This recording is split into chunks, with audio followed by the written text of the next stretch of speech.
and gentlemen, welcome to another episode of the coolest wrestling podcast on the planet. This is the Wrestling is Cool podcast. Sancho, you're doing that 10 thing of Ty Dillinger for the past 20 minutes. You keep trying to tell me of how cool Ty Dillinger is, how cool he was, and I just don't care. I don't know, man. I just watched 2017 Royal Rumble for Royal Rumble in review, and that pop when he came out at 10. Woohoo! That's what got you. Ty Dillinger. Ty Dillinger. Folks, we're in that weird time, Sancho. We're in that weird time. We are, man. We're in this we are. We're in the dead zone. We're too close to Elimination Chamber, but far enough away from Mania where things just sort of feel like they're just not at full gear at the moment. Yes, I'm wearing your Sancho Mania merch. It looks weird backwards. We're in a good spot. I think Chamber is set finally. Now we could pull apart Chamber. I think we're in a good spot. I think we're vibing. I just think what it is Santi, is that we're not where we are last year. That like in Mario Kart, the little ghost. Yes, it's way ahead of us. Way ahead of us. We're oh, brother, we're struggling here on this lap. So I think that's what it is. It's not necessarily a lull. It's a different ride that we're on today. It's a different. It's not the same roller coaster as it was last year. Yeah, I've been trying to temper my own expectations and the expectations of others. We're just not going to hit those heights. It's not possible.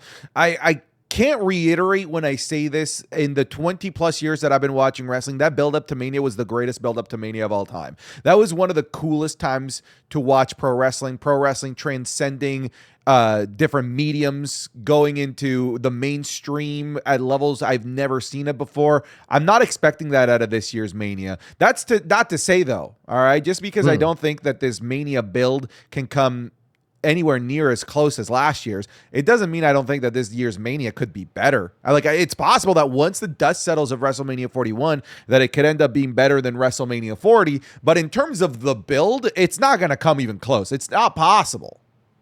It was a wild vortex. It was, what's the timeline saying? What's happening here on Pat McAfee? What are they going to do to promote the press conference?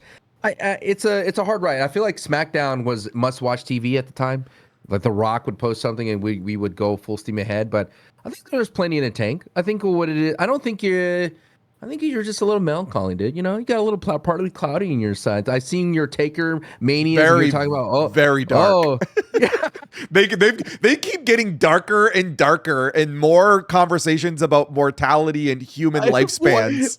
It's the Undertaker Mania. I don't know just enjoy Prince Albert versus Big Show and take it, and then you're just like, hey, I wonder what all these people are doing now, man. This is 20 years ago.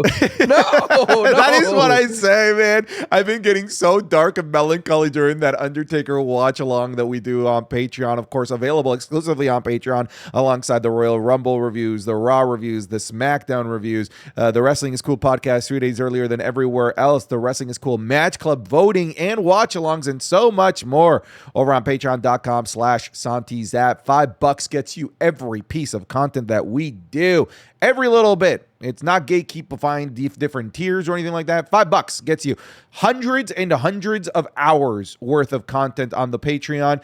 It's so much that we've had to ask Patreon 10 times to please give us more storage on our Patreon. And we're like, please, Patreon, can we have some more? So please go check it out. Tons of content there that I don't think you can physically get through it. There's that much content for you. And we're always uploading more content every single day. If you want to go above and beyond and become a $15 tier patron, that makes you a producer. You become a member of the credits at the end of the show, and you get to join the Patreon exclusive Discord page, where once a month we watch a different wrestling related movie. We just recently watched The Rundown. The month before that, we watched the Miz, Santa's Little Helper. Yeah, that Miz movie. And yeah, man, there's so many wrestler movies. Many of them Dwayne Johnson, but there's so many. I don't know what we're gonna watch this month. I'm open to suggestions. I kind of want to watch Mr. Nanny. The good old. What about The Chaperone with Triple H? Ooh, yes. All right. Locked in. The Chaperone. All right. We could even include Blade Trinity. Remember he was in the movie? He was in Blade. Yeah. He was in Blade Trinity. Yeah. He was a vampire, dude. He was. He does have that vampire vibe to him, though. He has the prototypical 2000s vampire look to him, right? Like Yeah. what's that movie called? Old Boys, Lost Boys. He's got the Lost Boys vibes about him with the long hair. So yeah, he's definitely got vampire vibes from that era. But now vampires are sexy, bro. Is Triple H vampire material these days? Because he's not sexy. He's scary. He's big and scary. That's sexy to some, but not the traditional, adorable, beautiful, sexy, glitter in the sunlight sexy. Yeah. Dude, he would destroy all those vampires on that Twilight easy. Just rip them apart. That's the type of vampire he is. Yeah. Dude, quick story about Blade Trinity. Did you know that Wesley Snipes was never on set, and they had to shoot a lot of it with his body double? And so there, if you watch the movie, Ryan Reynolds says the most outlandish things, and the reason why Wesley Snipes never reacts to it is because he wasn't there. They would shoot his parts later. So Wesley was let's just say he was in the weeds in the forest, so to speak, in his trailer most of the time during the production of that movie. Yeah.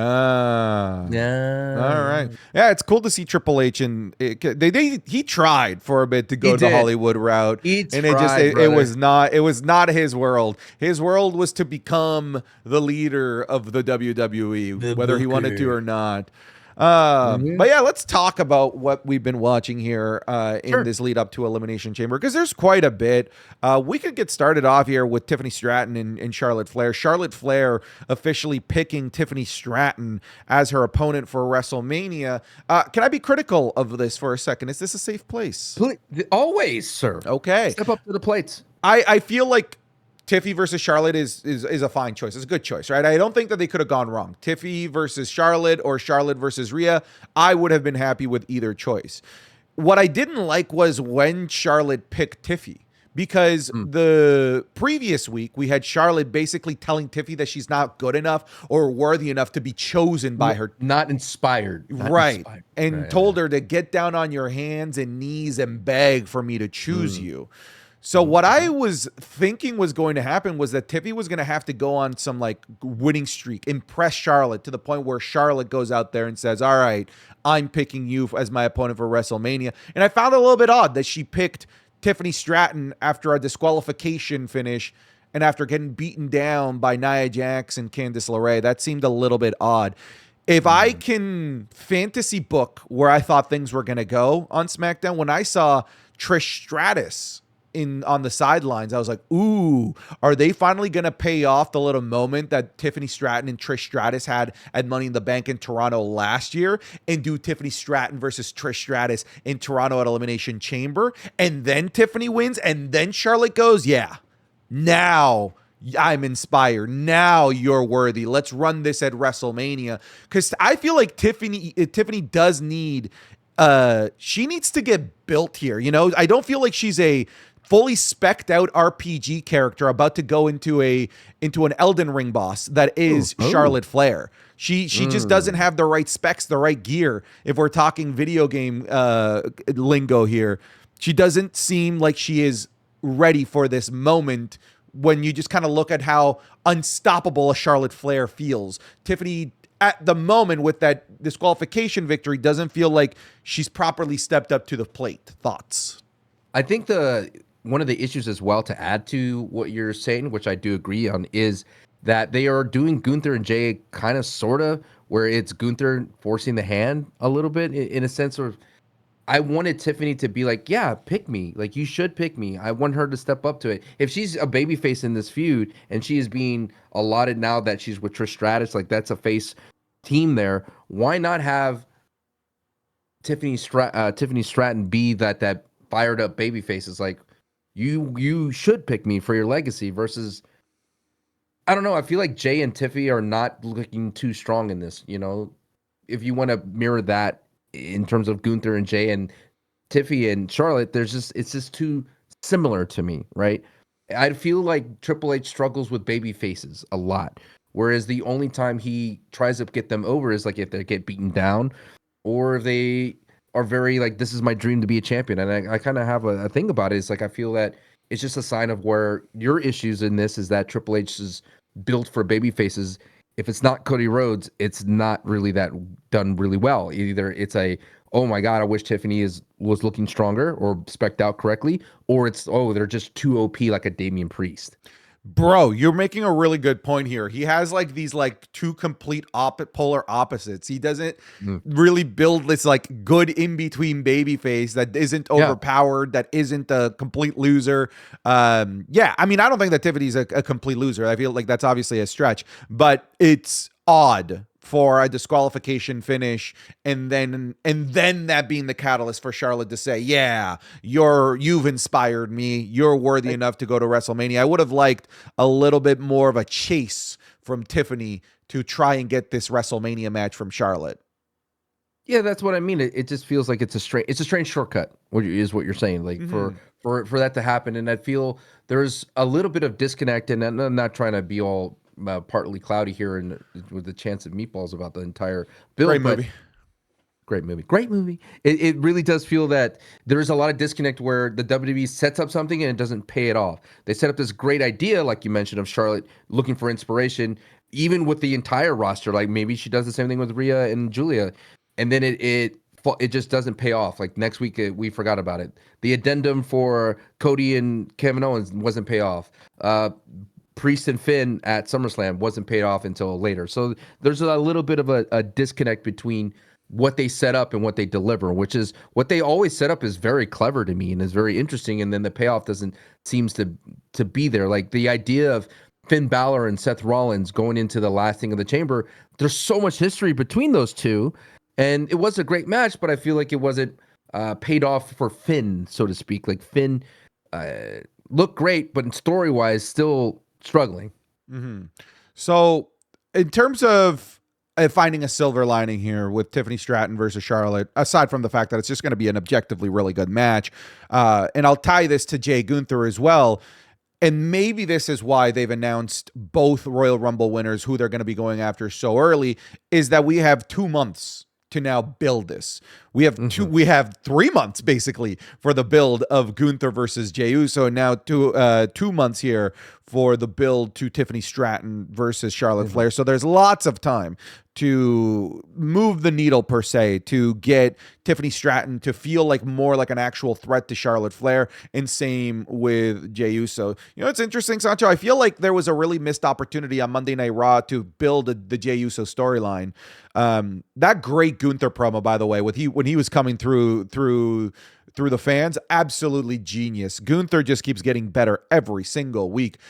But one of the things, and this is nitpicking, by the way, because the segment was great. One of the things that I wish they did differently was when Gunther asked Pat McAfee and Michael Cole, do you guys honestly think that Jey Uso could beat me? I wish Pat McAfee didn't take the piss out of that situation. With a little yeet here and a little yeet there, anything can happen on any given night. Yeah, I think that maybe he could beat you. I wish they had just straight up said, no, we don't think that Jey Uso could beat you.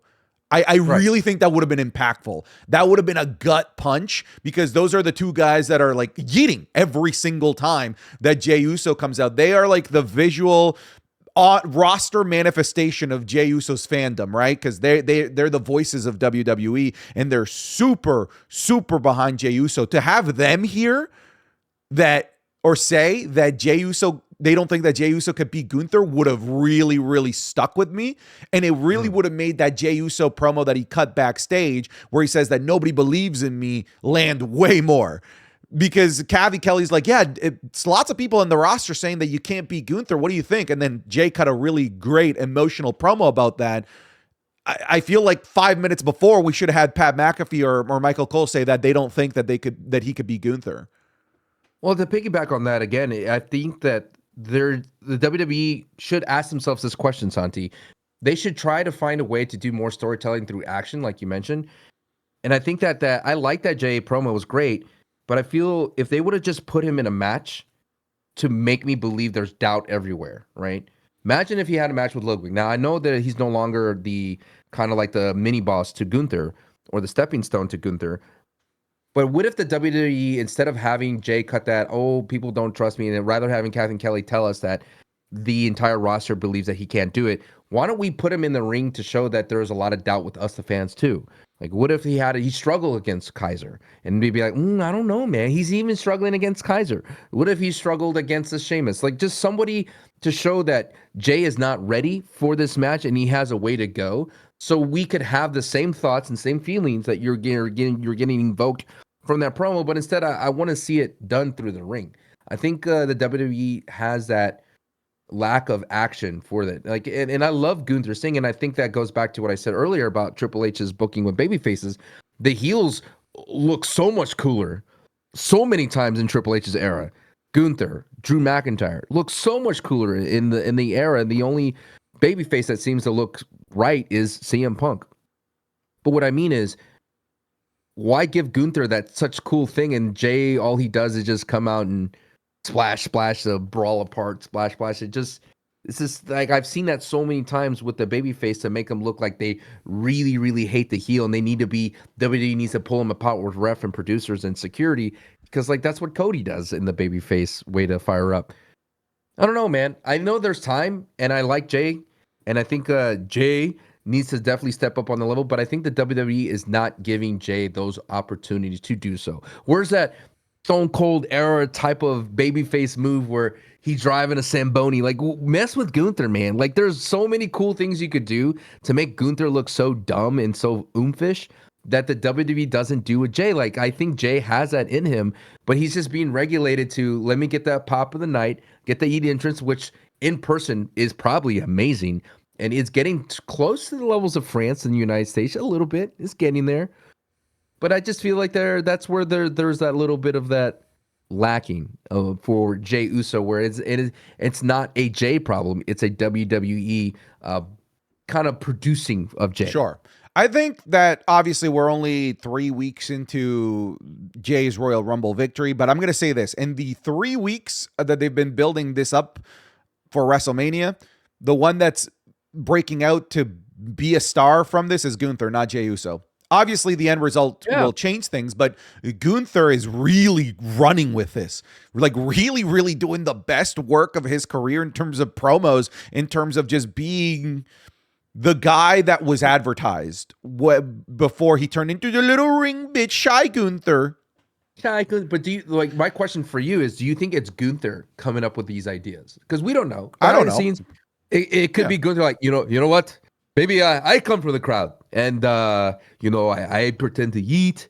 I make fun of sports entertainment, and I'm the ring general. Like, it could be him coming up with it, right? It could be. Oh, well, I know that one of those lines that he came up with had to be him. He said that me wrestling in front of you people is like reading Shakespeare to a dog. That's a Zack Sabre Jr. line. Yeah, that's wrestling in front of American crowds is like reading Shakespeare to a dog. Just a awesome line. Vicious line. That's a Gunther line, because Gunther versus Zack Sabre, like that's a storied in-ring rivalry as well. Well, so look at, for example, on the other side of the coin, Jacob Fatu. That fire in those lines, Jacob Fatu has been saying forever. Oh yeah, I'm all gas, no brakes. Godzilla, King Kong. That's old school Jacob Fatu. That's all Fatu. So I wonder if Jey Uso is either like just taking his marching orders and doing what he does, and this is what's best for business. I need to be the Eat Man for a bit. But I just wonder, I wonder how many wrestlers bring something to the table. Yeah, and I think Gunther is doing what he's doing, because the theme of this in Mania, which Gunther has explored this theme before, is sports entertainer versus a wrestler, and that is a fun theme to explore, considering that sports entertainment puts butts in the seats, but when it comes down to brass tacks, you're going to have to win with some graps. But damn, dude, Gunther, that's the thing about Gunther, though. He's getting good at the sports entertainment part. That's what's scary, right? Dude. Gunther is like open AI. Every couple of months, it just keeps getting better. He gets like a new software update. It's like, oh, you stop being just a toaster that's good at toasting. Now you're like the T-2000 from Terminator 2. Now you looked really human. I can't tell the difference between you and a sports entertainer, but when you get in the ring, you are the Terminator. He is becoming the entire package, and that goes back to what I was saying earlier, that the person in this feud that to me is flourishing and becoming a star before our very eyes is Gunther, not Jey Uso. I wonder, I mean, because there's a lot of, talk on the internet as well, is that they're not fans of Gunther. Like they say that he's boring, but I don't think he is boring because he doesn't play down to his opponent. I think he comes out at a different angle, like you mentioned, and it depends on his opponent. Gunther versus Damian Priest, strange, right? Gunther versus Randy was strange as well because he couldn't. What did he say about Randy? Like he was you're like nepotism disappointment. or something. Yeah, you're disappointment. Disappointment. It's like the 14-time world champion has disappointed you. What? Yeah, like you're a family man and you didn't take yourself seriously and you didn't reach your full potential. Yeah, wasted like, potential. Yeah, you're like, what? And with Damien, he kind of just like, it was street trash. Like, all right, okay, and then Damien had a chance to do something cool, but then they didn't do it. But they didn't pull the trigger on Damien there. So I think Gunther is sure may not be for everybody, but for somebody who's been enjoying wrestling for a long time, he does feel refreshing because he does deliver what he says in the ring. We said so many times, Braun Breaker, there's two different sides, his promo and then his in-ring, there's like a weird disconnect. And there's been a disconnect with Drew McIntyre lately, who has been built up as the bloodline Punisher, and then he now doesn't go after Roman. He's now on a side quest with the mid-card and the SmackDown. So I like that Gunther is still delivering the goods. And that works for Gunther because when Gunther is at a high level, when he gets beaten, it works for that person who beats him, like a Sami Zayn. I'll say this, just to kind of wrap up the topic about the two Royal Rumble winners and their feuds. I am more interested right now in Charlotte versus Tiffany Stratton. That I'm more interested in that than I am Jey versus Gunther. But I always thought that Jey versus Gunther had an uphill battle. Here's the thing. Even though Tiffany Stratton versus Charlotte is technically an unknown commodity, everyone expects that match to be fantastic from an in-ring perspective. Yes, Jey versus Gunther, on the other hand, we have evidence of it's been fine. Like, okay. They haven't put on a fire match where you're just like, yes, I have to see this at WrestleMania 41. So there's already the fact that like we already know about the Wizard of Oz behind the curtain with and what the magic of Gunther versus Jey Uso looks like, and it's not that impressive. In the Emerald City. Oh, such a good movie. Such a good movie. The fact that we already know that Jey versus Gunther from an in-ring perspective isn't that like generationally good is what has us demanding more from the story aspect of things. Meanwhile, Charlotte versus Tiffy, I'm gonna be honest, that match can coast. If they just want to do a good match, they could do that. Because that's what they did for Charlotte versus Rhea Ripley at Mania 39. There was literally, Sancho, no story. They didn't talk to each other until 3 weeks out from WrestleMania. That's the only reason why that match did main event, by the way, because they gave them no story at all. But look, it's still a match that we still talk about to this day because it was so good from an in-ring perspective. That's the excitement that I have from Charlotte versus Tiffany. For me, getting behind a story for it is like bonus. It's an extra. But with Jey Uso, and Gunther, the story needs to be good. The motivation needs to be good because I know the match ain't gonna be that great, pal. It reminds me of Roman versus Jey in the Thunderdome. We knew there was no way Jey was going to beat Roman. Mm-hmm. At the way that Roman was trucking everybody. But what made those matches entertaining was the idea that, man, Jey is not giving up. He is going through hell. And then his brother came in. So they bring in Big Jim. I think we get a little of that drama that they're going to do a little bit of a repeat from Thunderdome. But this time it'll be Gunther. Like, you're not on my level, Jey. Give up, Jey. And then, like we talked about, don't throw in the towel, Oos. Like, there's so many cool things that they could do to add to that flavor, and then we could get emotionally tied to a beaten down, bruised, black and blue Jey Uso. I was gonna say that's such a much more complex version of Jey Uso than what we have now, though. I know, but we haven't. Yeah, I know. We that's what we want. I think when people who haven't seen him in the Thunderdome, because it's interesting in our Patreon, there's some people who are like, "Hey, when did Roman get so cool?" Because they were commenting on the 2015, like 14, 15, 16 Rumbles of Roman Reigns, and everybody hated Roman. Like, no one wanted Roman near anything with the belt. And it's interesting when he was booked in 2017. That's why he came in at 30, because they didn't want the hate for Roman to hijack the entire Rumble. So I told him, hey, Thunderdome, Roman Reigns changed everything. And I'm thinking a lot of people are forgetting that as part of that coin was that's where Jey Uso became a main eventer. That's where he started to form this metamorphoses of like he could actually be a single star. And it was through that brimstone and fire that he dealt with Roman. I think they revisit that here again. And I think it's the only thing that will make it Mania worthy to be like, oh my God. And I will say this again to you, Santi. I don't think we're going to get a lot of matches this Mania. It's not going to be a heavy card for both nights. Mm-hmm. We'll see. I don't see it. I don't see it either. I don't see it either. That's why I'm saying that this Mania needs to deliver on the night of, because it's not going to deliver on the bill too. I mean, compared to 40, and that's always going to be the bar now, whether it's fair or not. That's just always going to be the bar to compare it to. Because this could be a great build compared to Mania 34, compared to Mania 23. But like compared to 40, it's just an impossibility at this point. Where 41 needs to deliver, Sancho, is the night of, the shows, the matches. They need to deliver there, because I just don't think that they're going to be able to outclass the build to Mania 40. This feels like to me that WrestleMania 40 was Avengers. I know that's in-game in the world of WWE, but hear me out. That was Avengers, and this is Avengers 2, Age of Ultron. Underrated. Underratedly good. Underrated. Oh. So it's going to be one of those ones when we look back on it from the future, we're going to go, ooh, that 41 set up a lot, and it actually delivered, but the build-up to Ultron wasn't the same as Avengers. Fair. You know what? I'd be fine if WrestleMania 41 ends up being the Age of Ultron of this era of WWE. Age of Ultron is sneaky good. Like a lot of people were like underwhelmed by it at first, but like now people go back to it and are like, well, this was actually like really good. How did we not like appreciate it as much when it initially came out? Age of Ultron is awesome. Awesome. Ultron, great character. Great character. I think of that scene where Quicksilver was telling Hawkeye's like, what's happened to you? You can't catch up? Like those little quips, like there were so many of those moments. And remember that when they all assembled and they're beating up all the robots? And yes. Like Captain America does that cool little flippy little elbow drop. There's some of like stuff like that I feel like we miss out on. One thing I want to point out, Santi. Robert California is the voice of yes. of Ultron.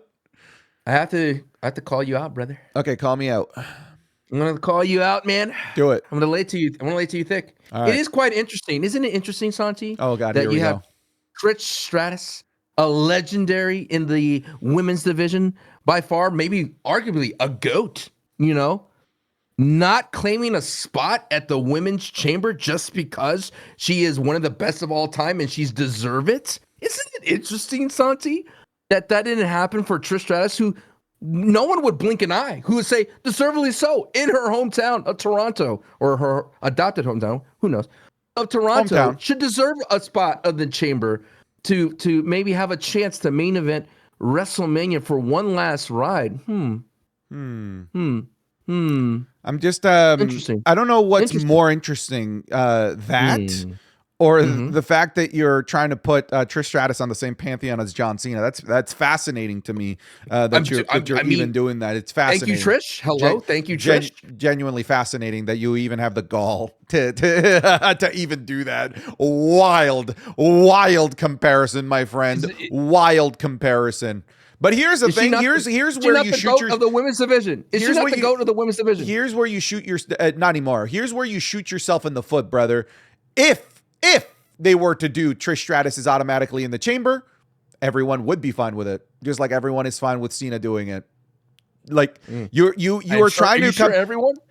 I think so. Except you, the majority of people. Here's the thing: you are trying to use a premise as the conclusion. Welcome to my world, the world of philosophy, legal studies, and whatnot. A premise is not a conclusion, my friend. Simply because Trish Stratus didn't do A doesn't equal B. You are saying because Trish Stratus didn't do this equals John Cena's a scumbag, which is a false. Whoa! False. You know what you're doing. You know what you're doing.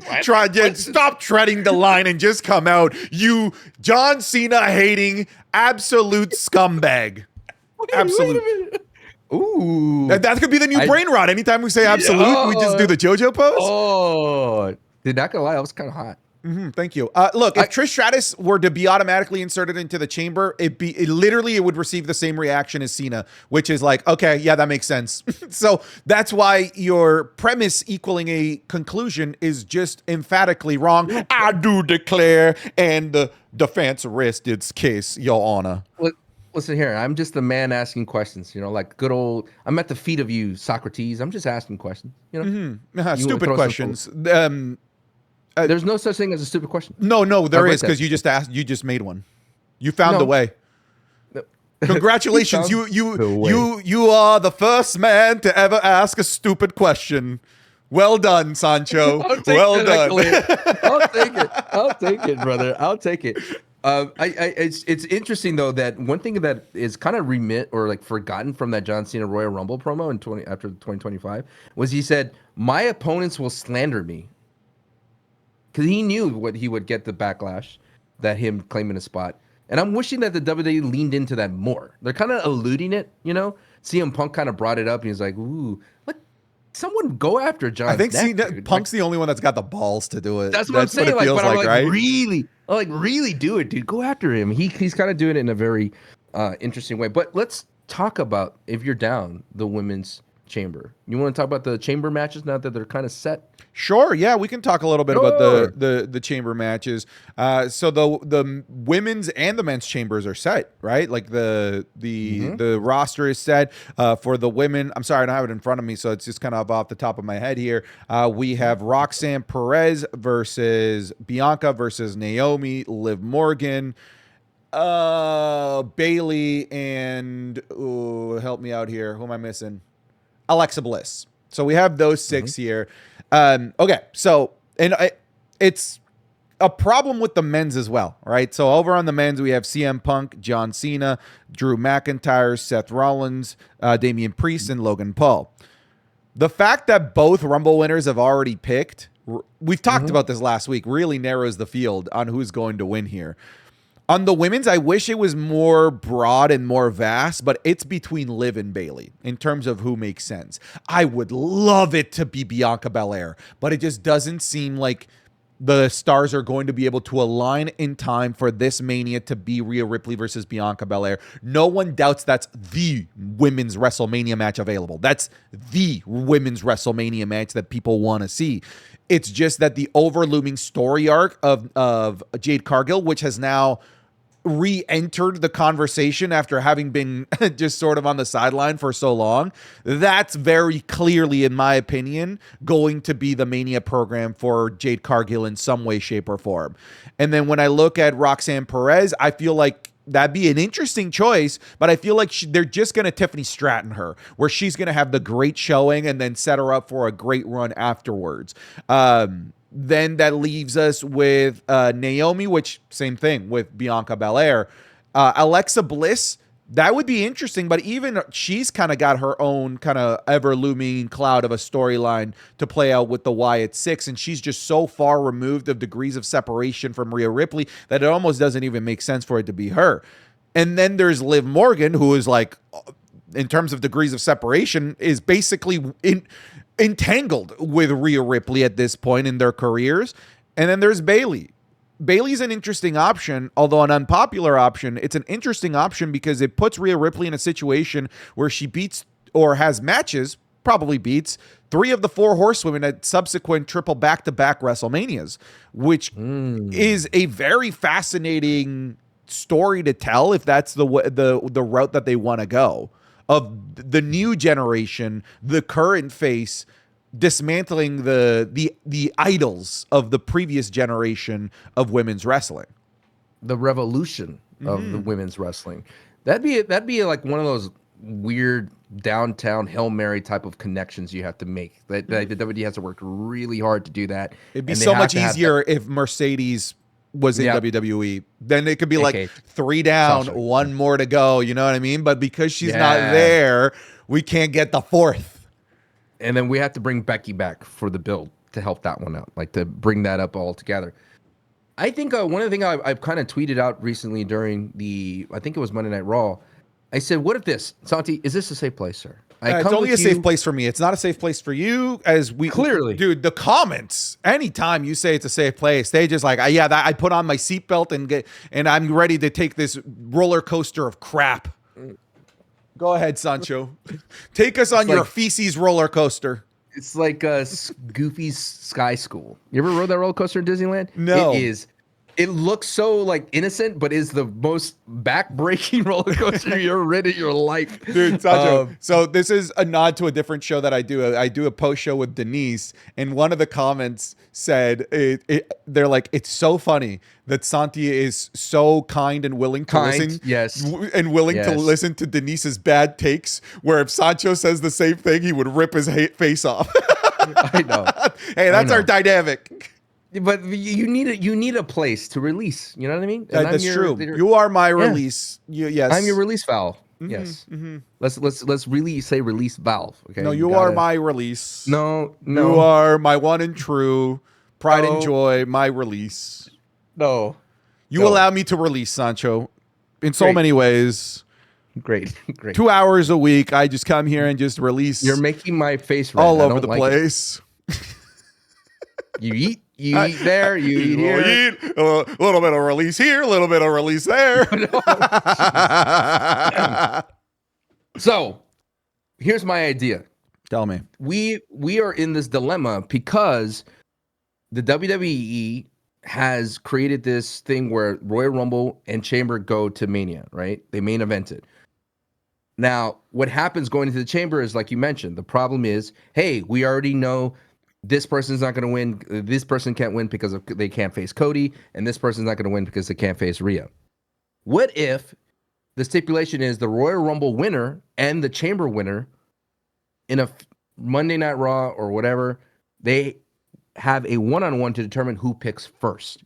So it's the right to pick first. Now, you may argue the Royal Rumble winner is the one that should pick first because they win, because then the Chamber is like a last chance ditch effort to join. I get that, but here's the problem, like I'm saying, is now going to the Chamber, we already know the field is like cut in half. Yeah. But imagine if the winner was able to pick, go in a one-on-one match versus the Royal Rumble winner, then the field is entirely open still. We could make a case for almost every single person, and then it'd be a great match to have to the build it to Mania is like the Royal Rumble winner versus the Chamber winner to determine who gets to pick first. Because then I could believe, oh, so-and-so didn't want to face the undisputed champion because they had beef with somebody else that they had during the Chamber or whatever. Because now it makes no sense for the Royal Rumble winner of Jey Uso to pick the second prize when he has a chance to go against the undisputed, which, dare I say, he has a better chance to beat Cody because he could pull on Cody's heartstrings, yada, yada, yada. We could kayfabe all that all we want. But I propose this change, my sir. I propose this change to the sanctity of the WWE. I know it is blasphemous, but something has to happen because I don't like this idea that not everybody has a chance to win the Chamber. Because what we should be talking about, Santi, is who is the better wrestler to survive the Chamber versus who can face Rhea Ripley at Mania. Sure. I think, yes. I feel like you're trying to come up with a solution to a problem, but the solution in itself that you're creating creates a different type of problem. When I do feel like the solution is just to not have the Rumble winner pick before Chamber. That's the simplest solution to stop the problem that you're mentioning here.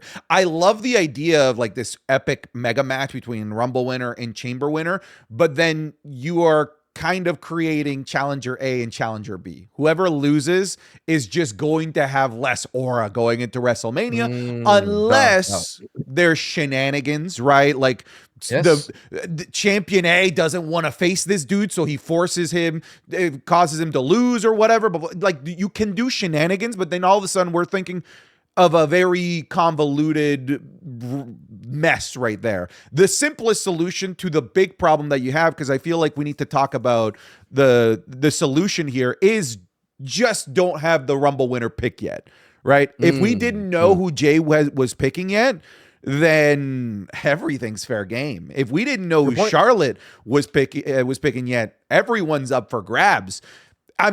This is why I was really confused as to why they had Charlotte pick. I understood Jey because they need a long time to build this. Like that I got. I was like, yeah, you guys, you have an uphill battle. You might as well give yourself the longest runway possible to build this. But that's why I felt like it was just too premature to pull the trigger on Charlotte picking Tiffy, because Charlotte could literally pick the week before and we're like, all right, we're in, because Charlotte has the ability to do that. Jey Uso in the main event world is still an unknown commodity and doesn't quite have that luxury that a Charlotte Flair has. The simplest solution is just don't let the Rumble winner pick until after the Chamber. What I would love to see, Sancho, you might not have been watching at this time, but I'm sure you've seen the clip, is all three champions in the ring and Taker facing them off one by one until he finally picks Batista. Give me that again. Give me that again, right? As opposed to what they've been kind of doing with this like fragmented thing.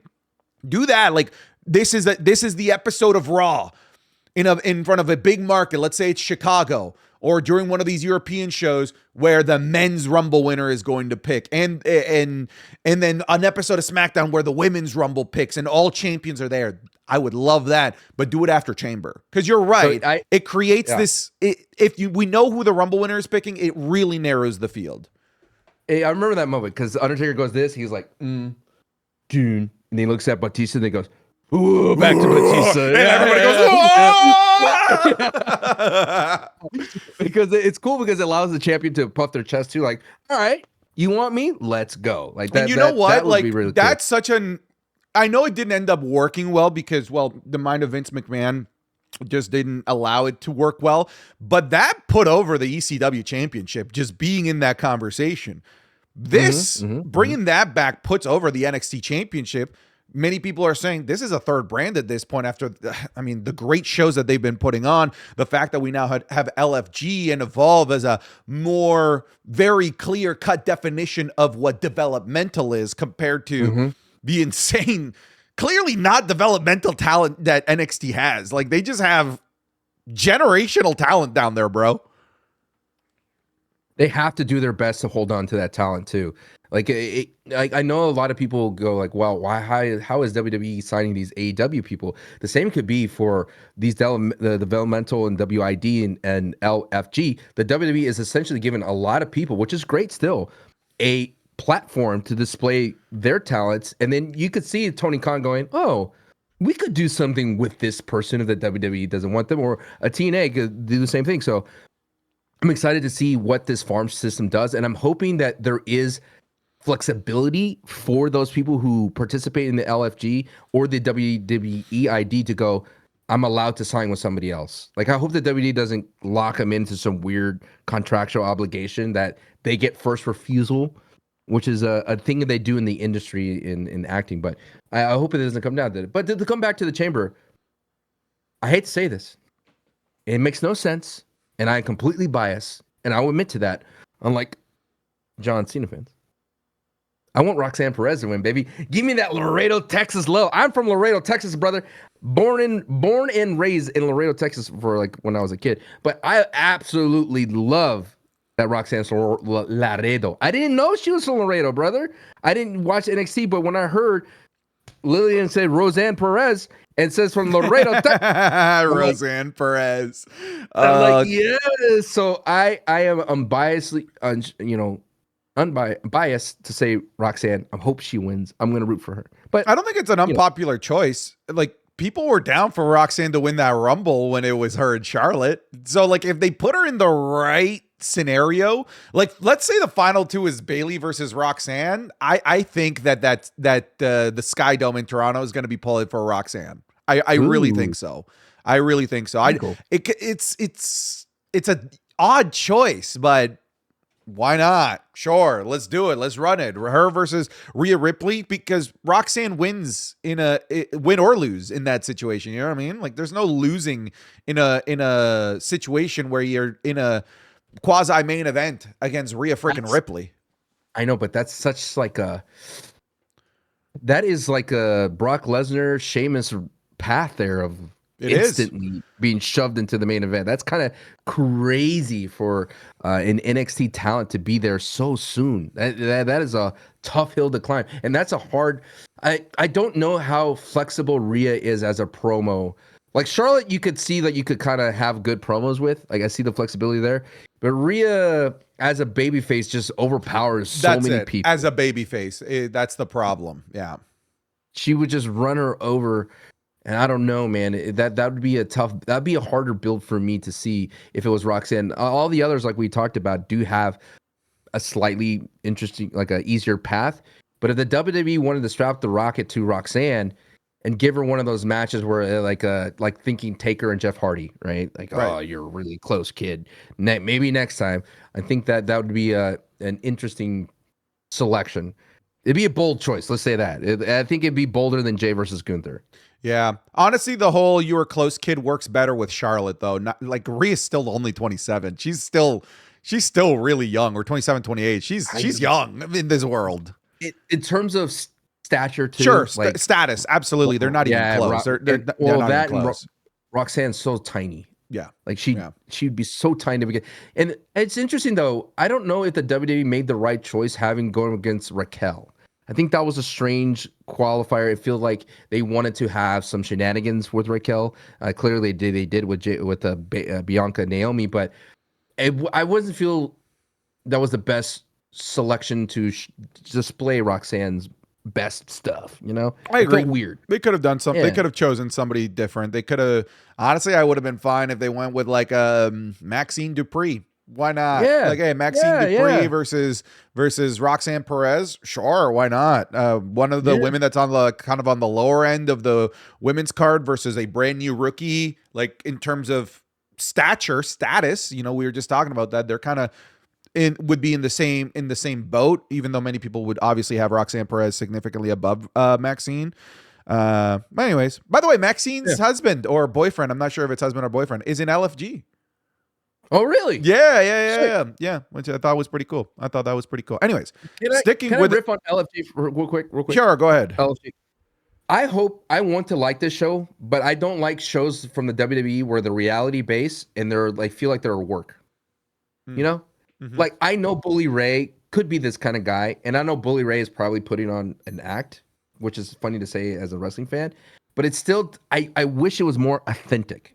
I want it to be like The Voice, where these talents, these WWE legends want to help in a sense of without having to put on the show. Like I hate reality television because producers put their hands in stuff like, all right, I want you to be a little bit more pissy towards this person, or I don't want you to like this person. And I felt that there was that aspect when I just want an authentic, genuine, developmental, let's find who the next WWE superstar without the drama BS, which annoys me to hell because my wife watches Bravo. I watch a lot of Housewives with her on the side. And good Lord, manufactured drama in reality television is annoying. And I could see it early on with LFG. I haven't seen LFG yet, so I can't really comment on it. But I've seen the commercials and I've seen that heated exchange between that dude and Bully Ray, which I found entertaining personally. Like, if I'm a WWE person and I see somebody be able to go toe to toe like that with Bully Ray, I'm like, yo, that kid's got something. But you know how it is in this world. Sometimes it's like, oh, the disrespect. What, bro? Like you want somebody that can handle themselves in pressured situations. That was it right there. That was it. Anyways, sticking with Chamber here for a second. We have Sami Zayn versus Kevin Owens at Elimination Chamber in an unsanctioned match. People are like, well, what's unsanctioned, brother? It's just no disqualification, but the story allows for this to feel a lot more real, to feel like they're both in danger, to feel like they can go and step beyond the line that you haven't seen people cross very often. That's the difference really between unsanctioned and no disqualification. From a rule set, technically there isn't a difference, but from a story perspective, it definitely feels a lot more personal when we get to the unsanctioned level. Think of Shawn Michaels versus Triple H, unbelievably memorable to this day. One of my favorite matches of all time, unsanctioned match at SummerSlam 2002. And when you talk about people that have intertwined lives and careers, HBK and Triple H warrant a unsanctioned match, and now we're in what almost feels like the sequel of that, the spiritual successor of that, in Sami Zayn versus Kevin Owens. Sami Zayn mentioning how intertwined their careers are, right? Like the indies in Quebec and Canada, then indies in the United States, then Ring of Honor, then NXT, then main roster, the main event of WrestleMania. Speaking of WrestleMania, like this is a WrestleMania worthy match and stipulation. And a lot of people are wishing that this was at WrestleMania, not Elimination Chamber. But what you need to realize is that the history of these two makes this their WrestleMania in Toronto, in the Sky Dome, where WrestleMania 18 was, The Rock versus Hogan, Hogan versus the Ultimate Warrior, the most famous sporting building in the country of Canada, where these two are icons of professional wrestling at this point. This might not be WrestleMania, but in terms of the venue, the story, the context, the history between these two, this might as well be their WrestleMania. Dude, it kind of sucks that, hear me out, that Bret Hart isn't like really good and like really in shape like a Ricky Steamboat, because it'd be sick to have Bret Hart as a special guest referee. That's a great example. Like if he was like a Ricky Steamboat, because Ricky was able to go for a really long time and have really not like hard hitting matches anymore, but like but solid, like solid in ring affairs. Yeah. He had one in AEW not that long ago. Yeah, like it'd be so sick to have Bret Hart, the Hitman Hart there. I think it'd be interesting to have Randy there too, just to see where we're gonna go to Mania with those three. But man, I'm excited for that match. And you're right, it is their Mania. And I'm sure if they had a choice, what would you pick? Mania match at Vegas or in your backyard? Yeah, for the history of this, I mean, they've done a Mania match. That's the thing, but they haven't done a match of this caliber in the Sky Dome, brother. This is a big deal for them. Yeah, it's like it reminds me of, remember that one promo where Sammy's looking up? It's a great promo, and he's staring up at the building, and he's talking to Jay like Jay just walked out. It was a really cool moment. The Bell Center early in Montreal, yeah, and he's like, dude, he's like, what are you doing? He's like, oh man, I remember walking through these doors, getting in a ticket, and now I'm gonna walk in. Was it for the Intercontinental? He was gonna fight somebody. Yeah. I think he was fighting, and he was like, and now I get to walk in, and think that's the one. It was like a long shot. It was like a crazy shot from Jay's exit to Sammy's entrance. Oh, I miss Raw when it did that kind of stuff. When it went from 3 to back to 2 down to where it is. That was some really cool stuff that they were doing. Man, I miss that. That was the road to Mania. That was that like 3-month stretch, man, where things were just so good. We're just so damn good. I'm excited for this match. I did laugh. I was being old man Santi during that segment between Adam Pearce and Sami Zayn. Oh yeah, I was being Unc Santi. Like, get to the point. Like Adam Pearce, brother. That man he's a windbag. Oh my God, dude. Like He was like, he's like when back in like when I was in like first year university, just trying to artificially inflate the words of my essay to meet the word count. And therefore, Sammy, do you understand what this means? What this match would mean, Sammy? Look in my eyes. Look in my eyes, Sammy. You understand what this means, right? I know that I know, and I know that you know, and I know that you know what I know. Like, bro, shut up and get to the point. It sounds like to me he had to hit a time segment in the business when the show run down. They go, you got 10 minutes. You got to hit 10 minutes. So you got to like. It was just such a windbag of a promo between those two. I like the idea of unsanctioned. I'm hoping they could pad that out a little bit. Is there going to be a referee? Is no referee going to be afraid to step in that ring? Will there be 0 referee? That'd be interesting. You just, whoever is the last guy like up on his feet. I think a special guest referee would be cool. Be cool.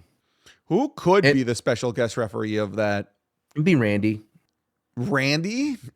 Yeah. Randy needs to be like he goes out there and punts Kevin. No, I think like he needs to be an interference. I don't think he should be the ref here. Well, like I said, it should be like it would be nice if it was Bret Hart, Chris Jericho, like a Canadian. Oh, buddy, guy. if he was available, Adam Copeland.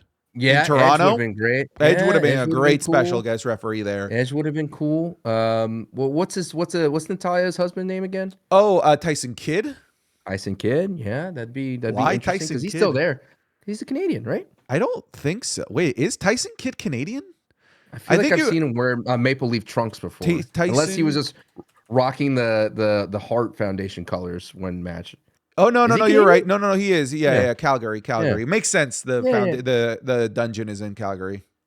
Yeah, so it's just like just to add, just lean in far into the like the Canada thing as much as you guys get a lot of great shows. Y'all deserve it. I hope they step up because Toronto Booty hasn't been crowd. great lately. Booty Hasn't crowd. been Oh, great. it's not going to be a Hasn't good been great. crowd. It's not going to be a good crowd at this. I don't think so. Are you going?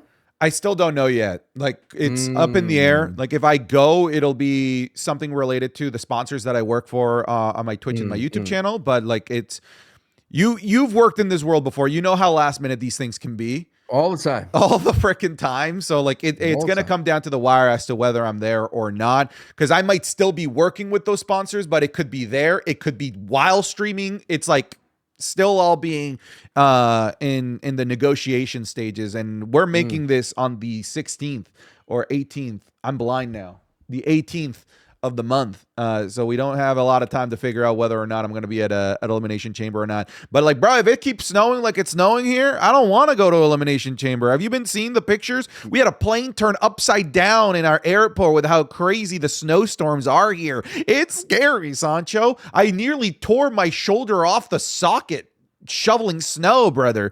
It's a tough existence over here. Why don't you get like a heated one of those heated driveways? Oh, okay. Yeah. Let me just grow into my millionaire's bank account and get myself a heated driveway. You're from Texas. You just have heated life. So you think everything is fine. See, we get the wind chill blowing from Canada, dude. It gets cold here. It's gonna be 20 degrees. Yeah, 20 degrees. Let's set a new Patreon goal for Santi to get a new heated driveway. You bougie. Okay, so that's the chamber of the fever dream of Canada, the men's chamber. I think it's gonna be cool. I'm hoping we don't get a repeat of last year, where someone comes in and breaks something, like they interfere, like AJ Styles did to LA Knight. Or again, where Logan came back and he interfered against Randy. I think that's a given. I think that's gonna happen. I feel like that's just a yearly tradition, like the Prime bottle. But I want someone like what did Bobby destroy the cage at one point? Like to get in? Like I want something that scary to happen. Too bad Bronson's hurt. Yeah, well, Bronson would have been cool to do that. Right, to break in. I like Chamber so much. I'm so happy that Logan's in the Chamber because he's so funny in the Chamber. Remember that one with Kevin Owens? Logan, oh, it's so good. It's so good. Yeah, I like the meme from that one that year was just like, "Don't worry, my dog's nice. He doesn't bite." It's Kevin Owens just trying to break out, trying to beat the crap out of Logan Paul because they use the Spider-Man, with Prowler, and he's like. And then Logan just goes, he's getting thrown around. I think it's cool because Logan's definitely going to take a crazy bump, and I'm hoping it's safe. I know we willed Bronson to jump off the cage at War Games. We regretted that. Logan we were like, oh, God. Don't do that. Here's the thing. Let's talk about this, and this is one of the notes that I have for the show. And I think this is going to be one of those topics that I think we need to like kind of dissect in a respectful way. Brother, Damian Priest. What's the deal with Damian? Why are we so cold about Damian Priest being in the chamber? Because they've just not booked him well. Like here, like being booked strong is not being booked well. Like that's not interesting. You can be booked strong and interesting. Jacob Fatu, Braun Breaker. You can be booked strong. You can be an unstoppable beast and be interesting. They've just missed the interesting part in the unstoppable beast that is Damian Priest. Unintentional rhyme. That was pretty good, though. I'm dropping bars here. All gas, no brakes. That he's just not interesting. Any story that he's been a part of has been a dud since SummerSlam. It has not been interesting. That storyline with Finn Balor didn't just hurt his momentum, murdered it. Murdered Damian Priest's momentum coming off the back of SummerSlam. Going back up against Gunther wasn't interesting. They've not been able to capitalize on Damian Priest's rise of popularity since losing the World Heavyweight Championship by giving him something interesting. That's what's missing. That's why people don't like Damian. I don't think it's because he no-sells finishers. People do that. Like, we have a handful of examples of people that no-sell finishers actively right now in the WWE. Damian is one of them. The problem is that once you remove the super Damian layer, there's nothing interesting under there. If I remove the super Jacob Fatu layer, there's so much there that I want to see explored. If I do that with Braun Breaker, same thing. But not Damian Priest. Damian Priest is a victim of Triple H not knowing how to book an interesting babyface, unfortunately. Because at the very least, you know, the unstoppable aspect of Jacob Fatu and Braun Breaker, what's the common thread between them? They're both heels. And Triple H knows how to book those unstoppable heels pretty well. But with babyfaces, he reverts back to Cody Rhodes as like his only blueprint. And Damian isn't Cody. He's just not. He doesn't have the history, the dare I say legacy of Cody Rhodes that makes him an interesting character for the past 15 years. This legacy, this story. Cody has that. I mean, for God's sake, Sancho, we watched on Match Club a match where Cody Rhodes had half a body. He tore his pec and he won. And you and I didn't say, wow, what boring super Cody Rhodes. We're like, that was fascinating. That was incredible. But Damian does that, we groan because there's nothing of interest there for Damian Priest. That's not Damian's fault. I don't think it's a Damian problem. I think it's a story booking problem that he's not been given anything of interest, anything of intrigue to use this super Damian character in. That's what I think is the fundamental problem with Damian Priest, coming from a Priest fan. I love Priest, but even I can see that he's just not interesting with what he's been given. There was a moment where there was something interesting, where they kind of brought it up during Gunther, where he has history of him coming up from the Indies. Remember, he got that huge documentary, the 24/7 with Damian Priest. Like that was that gave him a little bit more grit to him, and they scratched the surface of the Street King. Yeah, those fire and line. That would have been great. They really needed to dive into that. Right, and they just dropped the ball on it. I think my favorite segment of him is where he's. Like they pan over Gunther. It was during Shy Gunther though, but they pan over and Damian's like signing autographs, like he's at some olden table, and they get in that weird fight. So there's so many things that I feel that they are so afraid to dip into.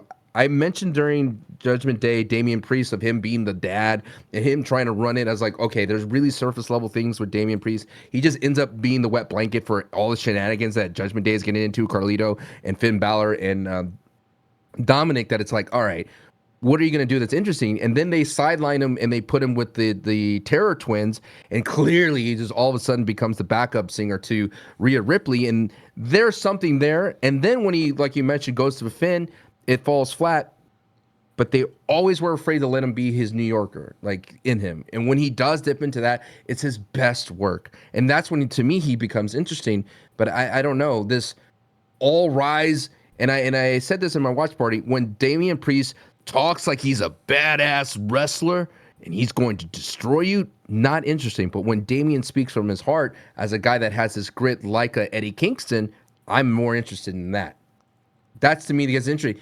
And it doesn't help that the booking is responsible of burying Finn Balor when he hit 4 coup de grace on Damian, and that was brutal. That was dumb.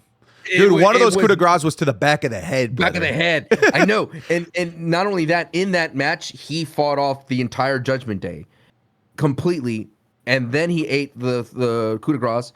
And so for now in the future, and I said this when I was watching Seth Rollins versus Finn Balor, I was like, Seth Rollins could eat 10 of these and he'll be fine, because that is the power level of Seth Rollins. So I think that those are the huge things that I feel in this cacophony of Damian Priest, where we love him as a guy because we know where he came from and how he is definitely deserving of a spot at the main event table. But to see him back into the main event when he felt like he was going to go to the mid card for a bit to beat Braun Strowman. That's my Braun Strowman. My name's Braun Strowman. Why does he sound like Jason Statham? What's the job? I'm retired. What's the job? I'm Braun Strowman. I'm tired of Jacob Fatu. Fat T. Fat T. I'm a monster amongst men. when it beats Braun Strowman and Jacob Fatu, I think that's where you groan, right? You're like, oh, of course, Damian. Bro, I wins. groaned so hard when Cody's music hit. I'm like, oh my God, this guy got put Wait, through wait. a table. And when he runs to the ring. it's the Squidward run. It's the Squidward walk. Yeah, that was such. I hated the finish to SmackDown. I really hated that finish to SmackDown. They looked at Mania. They looked at Mania together and went, yeah, there's no shot, right? Bro, if Damian wins Elimination Chamber, oh my God, I never even considered that as a possibility. If Damian were to win Elimination timeline, brother. Oh, brother, we're over here. One of the 14 million different things that could happen right now is Damian Priest squashing Cody Rhodes after Cody hits him with 7 crossroads and he still kicks out and say, "Oh, I rise," and then hits a South of Heaven to beat him and close out WrestleMania. I've infected you. I'm so sorry that I've given you this power for bad booking. I apologize. It's in my blood. See, you don't say them out loud, but when I start saying them out loud, I give you the freedom to. And it's a manifestation. It's out there now. You probably manifested it. Your power is to create the safe place. And the safe place is what brings out my Sancho-isms. That's the fun thing about wrestling is it should be discussed that every single person in the chamber has a right to face Cody. And it's like, there's the story there. There's a timeline where it does exist. If you want to get really scientific about it or whatever, pseudoscience about it, there is a timeline where Damian goes to the main event WrestleMania with Cody Rhodes. It's there. Oh, God. Oh, God. You don't have to like it. You can be a Murphy there. Oh, God. No! Let's shift gears here. What is possible, though? What is possible for the men's chamber? Like, clearly, it's CM Punk, right? I mean, it's Clearly. Punk or Cena to me is like be. It's one of those two. There is I feel like a distant third is Drew McIntyre. That could be an interesting thing that they could explore. Drew McIntyre and Cody Rhodes. But I don't think that that's going to be the case. I think like if you're required to put money on this, it's Cena or Punk that you go with. Yeah, I don't think Drew goes back to back chamber. I don't think so either. But that's the thing, man. Had Jay not picked yet, everyone is a possibility. Right. Right down to Logan Paul. It's a possibility that Logan versus Gunther is. I think people would love to see that. Dude, I'm trying to think. I think Damian goes out first, which would suck. I think Logan goes pretty far because he's the one that's going to get you antsy. Like, oh no, Logan's still in this fight, and it's going to be Logan, CM Punk, Cena at the end. Because I think what's going to be the heartbreaker is Seth Rollins loses early. Like, kind of, he's going to be the fourth one. Roman interferes? Roman is definitely a player. Because I was wondering if the WWE is going to lead with the foot of this is the star-studded chamber. And they did. They finally said it like, oh, Seth Rollins now completes this all-star-studded chamber. It's the same thing as Rumble. But I'm like, wait a minute. If you wanted to go all-star, you put Roman instead of Damian. So I think that's what I'm thinking. Like, they're going to repeat. Someone's going to interfere the chamber.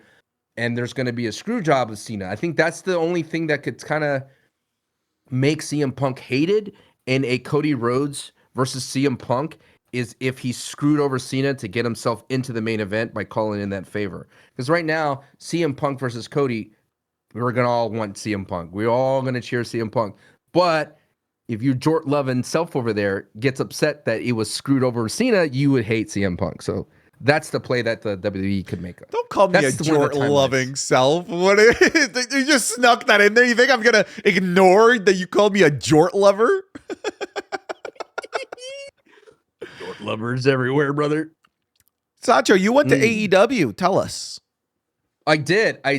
In a very fascinating time. It was really cool. For those who know, AEW came into town in Cedar Park, Texas, which is like 30 minutes or 20 minutes north of Austin, basically in Austin. And it was a taping of Dynamite and a little bit of Collision and Ring of Honor. So I got like the whole gambit of AEW. It was really interesting because the venue was cool, very intimate, paid $40, walked up to the box office, paid $40, and I got a great seat.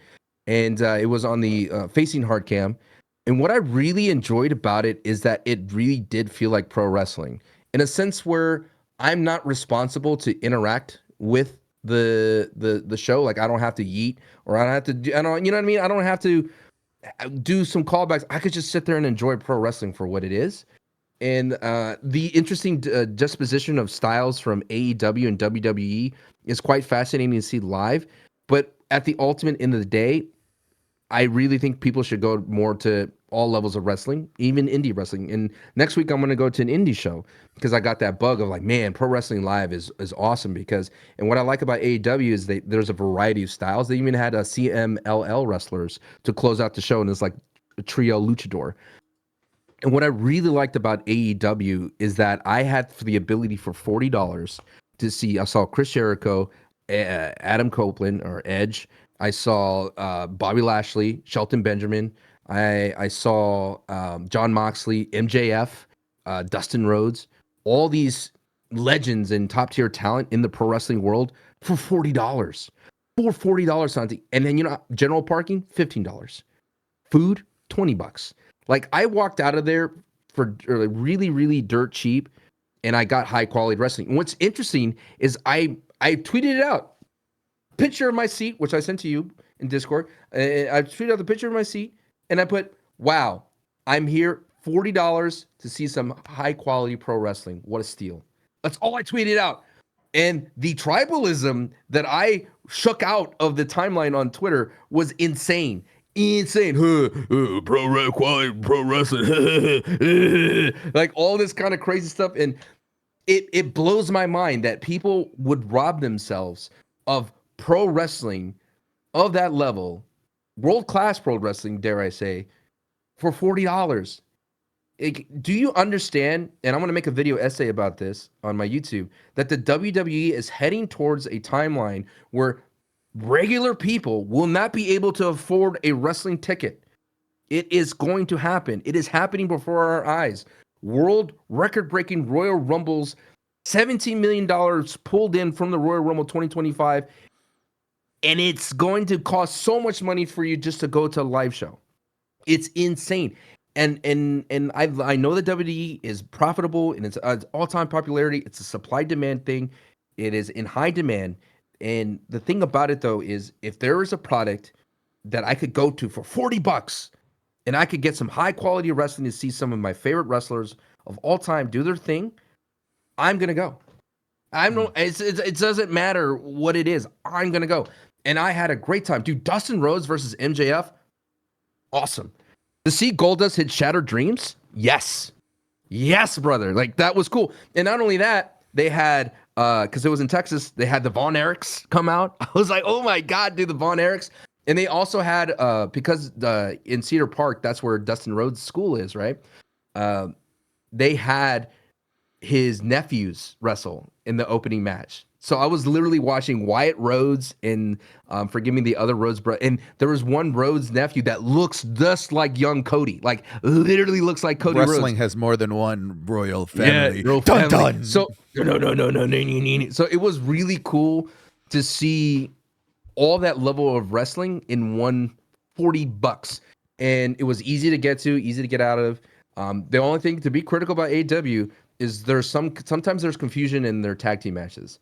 I was watching the Hurt Syndicate versus the Gun Boys, right? We hurt people. Like, I really got into that match. Dude. It was really cool. But there were times where someone would just literally run into the ring without a tag. Like, what are you doing? Like, blatantly running into the so I wish they would adhere to more of the traditional rules of wrestling in general. But I had a great time. I bought myself a Kenny Omega shirt. The merch wasn't that great, the diversity of merch, to be honest with you. Like, I was looking around, like, there's absolutely nothing here for me to buy. Like, no Outrunner shirt. There's Outrunner glasses. Nothing of the sort to enjoy it. And Will Ospreay had literally one soccer jersey. That's it. And then Omega had a T-shirt, and then MJF had a T-shirt. Like, it was like one thing per person, per superstar, per wrestler. And I wish that was, there was more diversity. Like, when you go to WWE, you had multiple merch stands. This one only had one in the entire venue, and the line was long. And every wrestler has multiple things, like little accessories and whatnot that you can get, that you can enjoy. The Omega shirt costs just as much as my ticket, $40 to get. That makes sense. And like, it's merch. Yeah. Merch is expensive. Yeah, it's merch. Yeah, Merch is I think expensive. that speaks to how cheap the ticket was, if anything. Yes, 100%. And like I said, my only regret is I wish I was on the floor, but then eventually I enjoyed where I was, and everyone had a great night, man. Everyone was laughing and having a good time. There was people doing yeet here and there, but it wasn't. It was cool, dude. It was Here's a really question really for a you. fun night. Yeah. Obviously you got a great bang for your buck for $40. Do you feel like you got too much bang for your buck in the sense that like that's a lot of wrestling you sat through? You sat through what you said, a taping of Ring of Honor, a taping of AEW Dynamite, and a taping of AEW Rampage? No, Rampage is dead. I did no Collision. I think. Oh, they did I don't know. Collision on that same night? I don't know. I mean, they only changed the ring. They went from Ring of Honor to Dynamite back to Ring of Honor, and I don't know if like there was Collision angles filmed, because when you were in pre-taped, they showed us backstage segments, but I didn't know where it went. Like it's not the same order, so it's interesting how they filmed it all, because I saw MJF and Dustin Rhodes like middle of the night, and then they came back with the Luchadors to main event. A lot of people left, which I wish they did it, because it was really cool to see the Luchadors go at it for Mexico.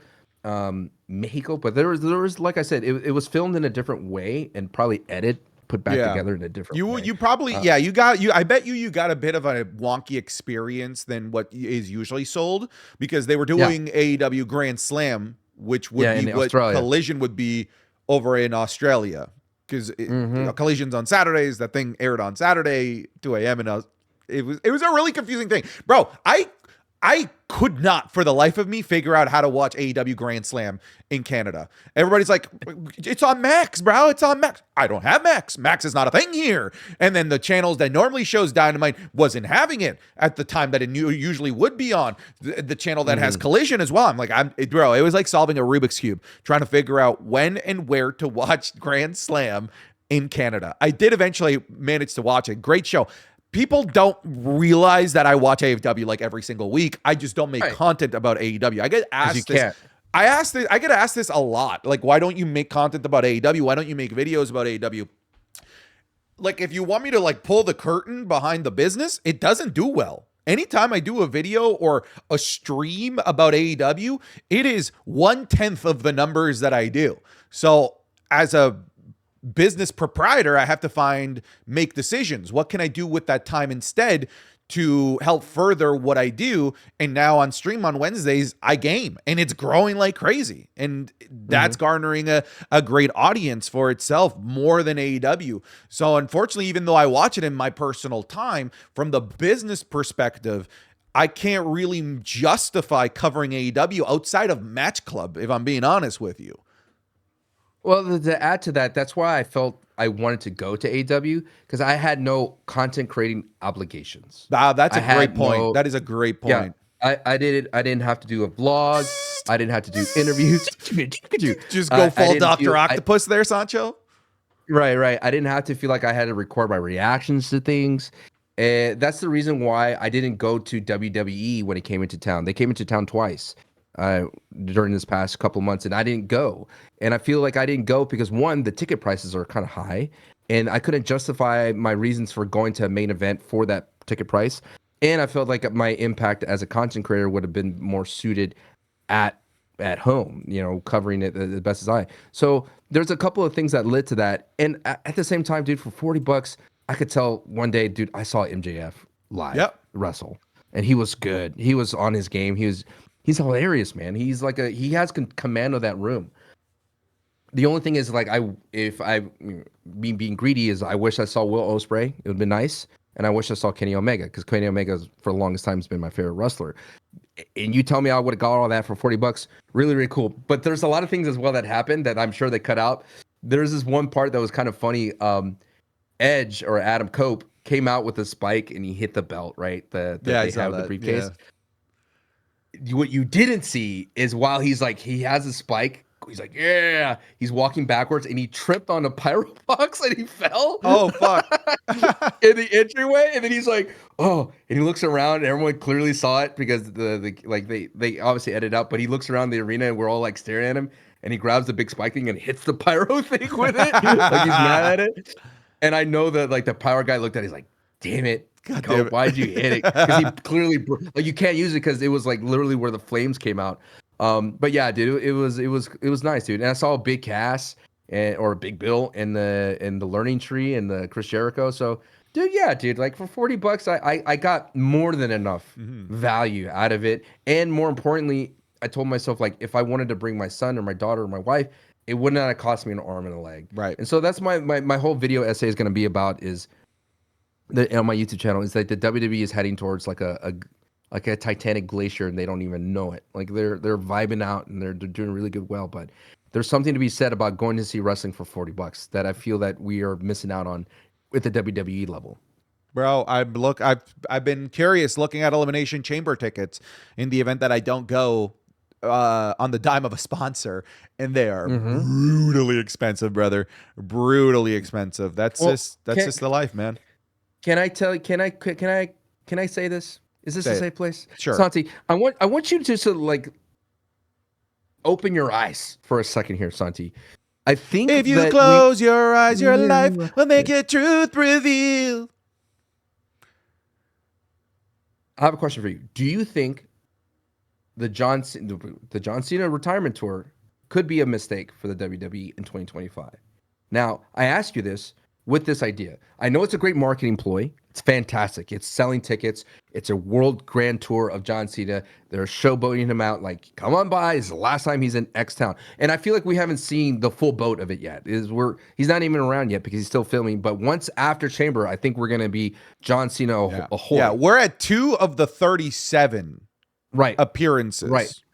And we're like not even at full throttle yet, right? We're not really full throttle. So the question I feel we asked ourselves the question, this has never been done before. The idea of a wrestler touring for his last run. Typically in a retirement match, it almost comes out of nowhere. And I think that the WWE has given themselves a very difficult task where they have to nail the entire program for John Cena 30 more times versus it's easier to nail that retirement match. And we've seen it botched before. Undertaker and Roman, right? That didn't really work out. And we didn't even know he was retiring because all of a sudden he just put his boots down. And we're like, oh my God, that's it? And then it wasn't a retirement. Right. He had like 3 more Mania matches after that. Right. So there's like so many of these issues. I mean, we think of Flair and HBK where that was like a beautiful moment. But the build to it was like one night only type of vibe. So that's what I'm thinking here is like maybe retirement tour things for a wrestler, because I don't think we're ever going to see this again. Maybe they doesn't work for a pro wrestling style. Like it's just too difficult to book, and that's why it's so difficult to even try before. I can't even think of anyone who has a world tour. Like, what if they try to replicate that with The Rock? Like, what if The Rock was like, you know what, I want a world tour too? Which, knowing The Rock's personality, he could easily kind of want seeing what John Cena does. So my question for you is, would you wish that it wasn't told to you ahead of time that John Cena was retiring, and you just understood that this was him and his, like, what if he, in a different timeline, he said, hey, I'm coming to you and I'm dedicating 1 year to the WWE. I want another year run, a Mania run, whatever. Would have been better versus saying this is John Cena's last retirement tour? Question. Yeah. I want to correct something that you said. The Ric Flair thing was definitely not one night. That was a retirement tour. That was a 4 or 5 month story of Ric Flair saying the next time I lose a match, I retire. And he kept winning. He kept going on this win streak. See, that's different. But still a little bit different. John. It's still a little bit different.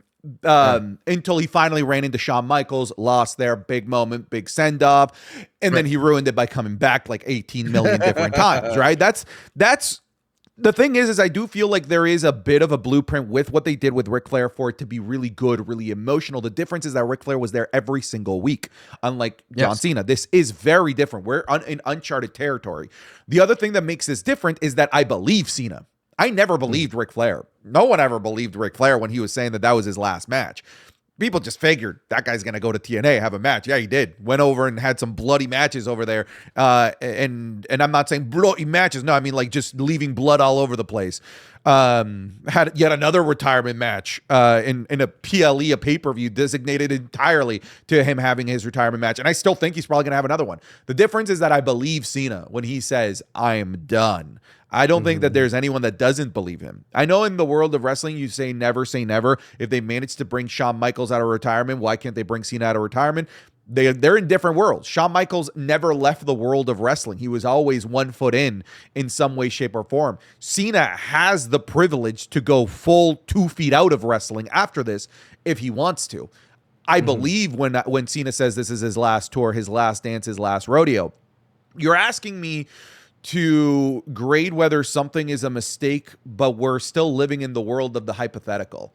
I can't properly answer whether it's a mistake or not because it could end up being amazing. I don't know. And like you said, we're in uncharted territory. So for me to say one way or the other that it's a mistake or not, even Sancho, let's play in a real devil's advocate world. In a world where this fails and this sucks, could I even say that's a mistake? I don't know, because what's the alternative? The alternative would have been a retirement match out of nowhere that also could suck out of nowhere. At the very least, the one very clear good thing about this, whether the tour ends up being a flop or is a success, is that me and the rest of the people that grew up with John Cena, we get to say goodbye. And we know when we get to say goodbye. That's the definitive, clear positive out of this.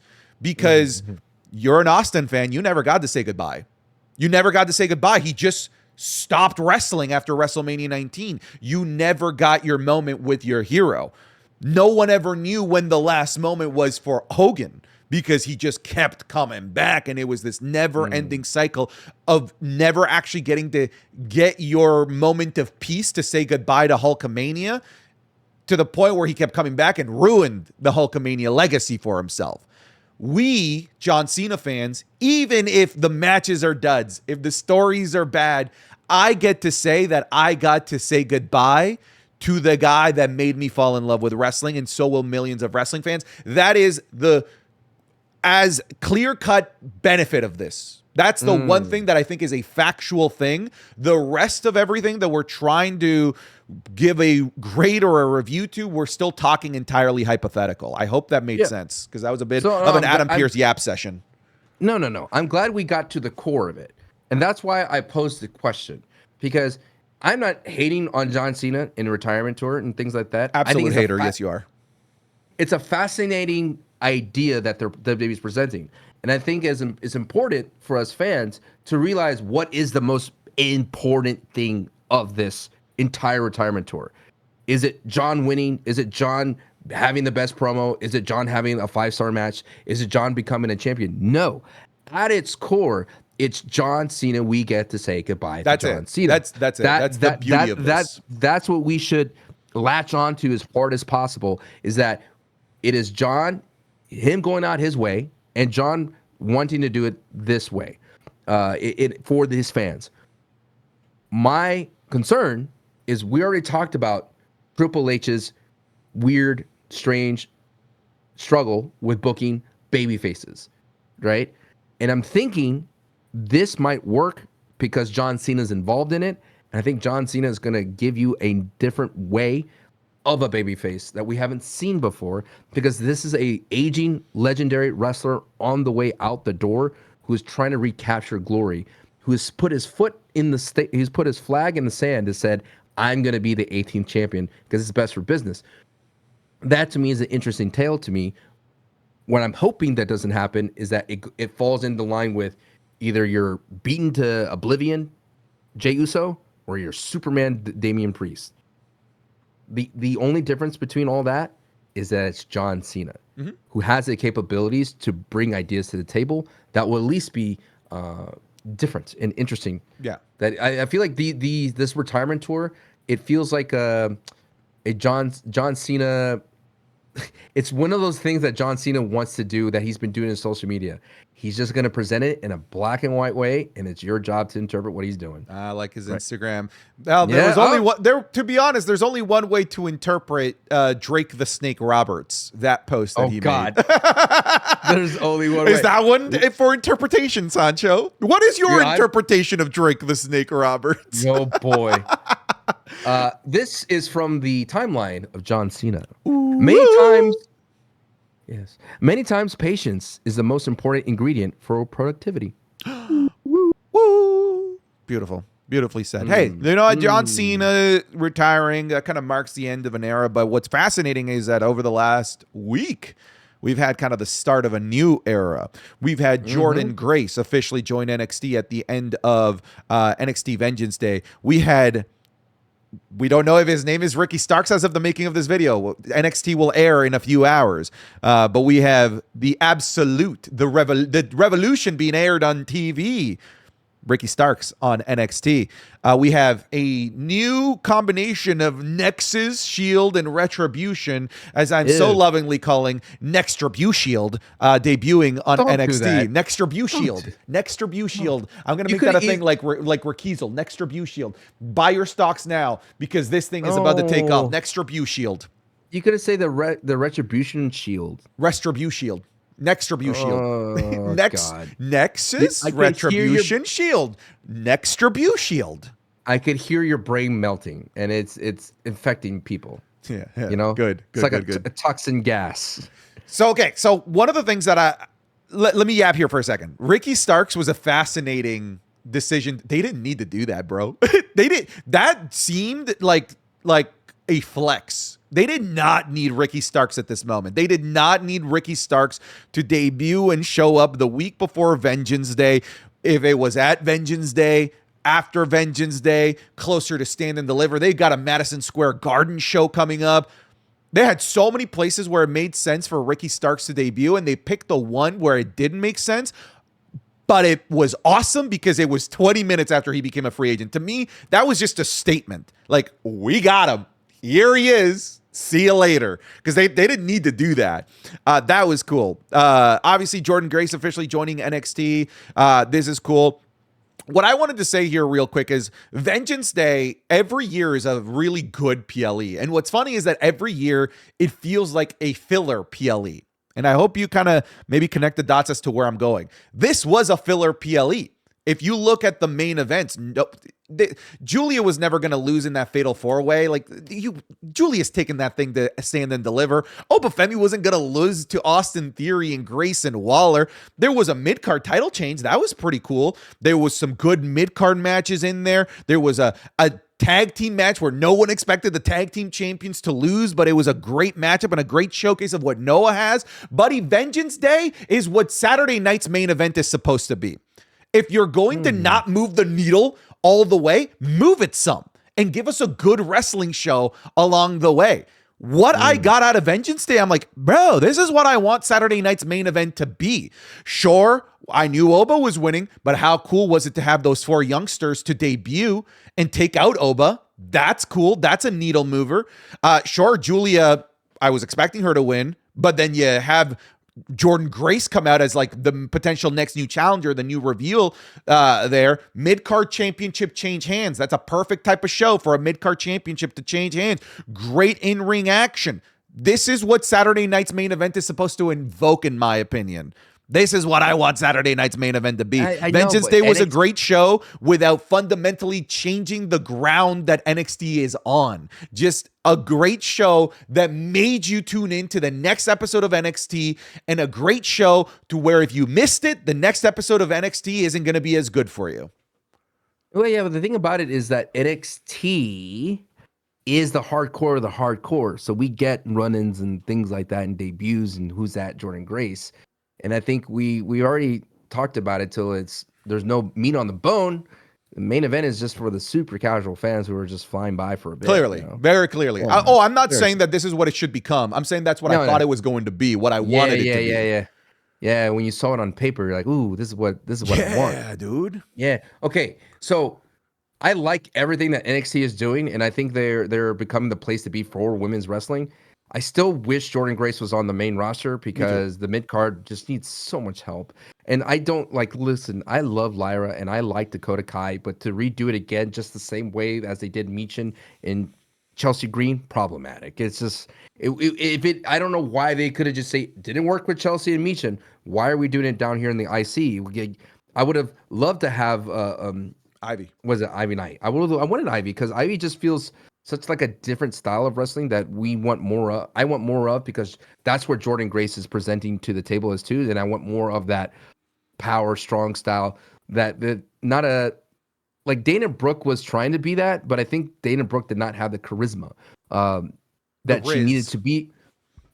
to be that powerhouse women's wrestler versus she is much more charismatic as Agreed. by elegance. An interesting note to point in there, because I agree with everything that you said here, actually. Shocker. Ivy Nile, we talked about how good Gunther keeps getting and progressing. Ivy Nile is like getting way better every single week. You compare Ivy Nile now, that great match with Dakota Kai that the crowd did not care for. Great match. Great technical match. You compare Ivy Nile now to Ivy Nile at the same time last year, bro. She is leaps and bounds better. She is improving so much. I want to see so much more of Ivy Nile. Master Gable, man, doing his thing, working his magic. I agree that Jordynne Grace in NXT is a spoil of riches, bro. If there is a brand that did not need Jordynne Grace, it's NXT. Can they benefit from her? Duh, obviously. Who wouldn't be able to benefit from Jordynne Grace? But they don't. They did not need They did not need Jordynne Grace. You mentioned some other place like Raw and SmackDown mid-card. They would, oh my God, it'd be elevated by the presence of Jordynne Grace. If you wanted to bypass that, the Raw main event scene, Jordynne Grace, go for it.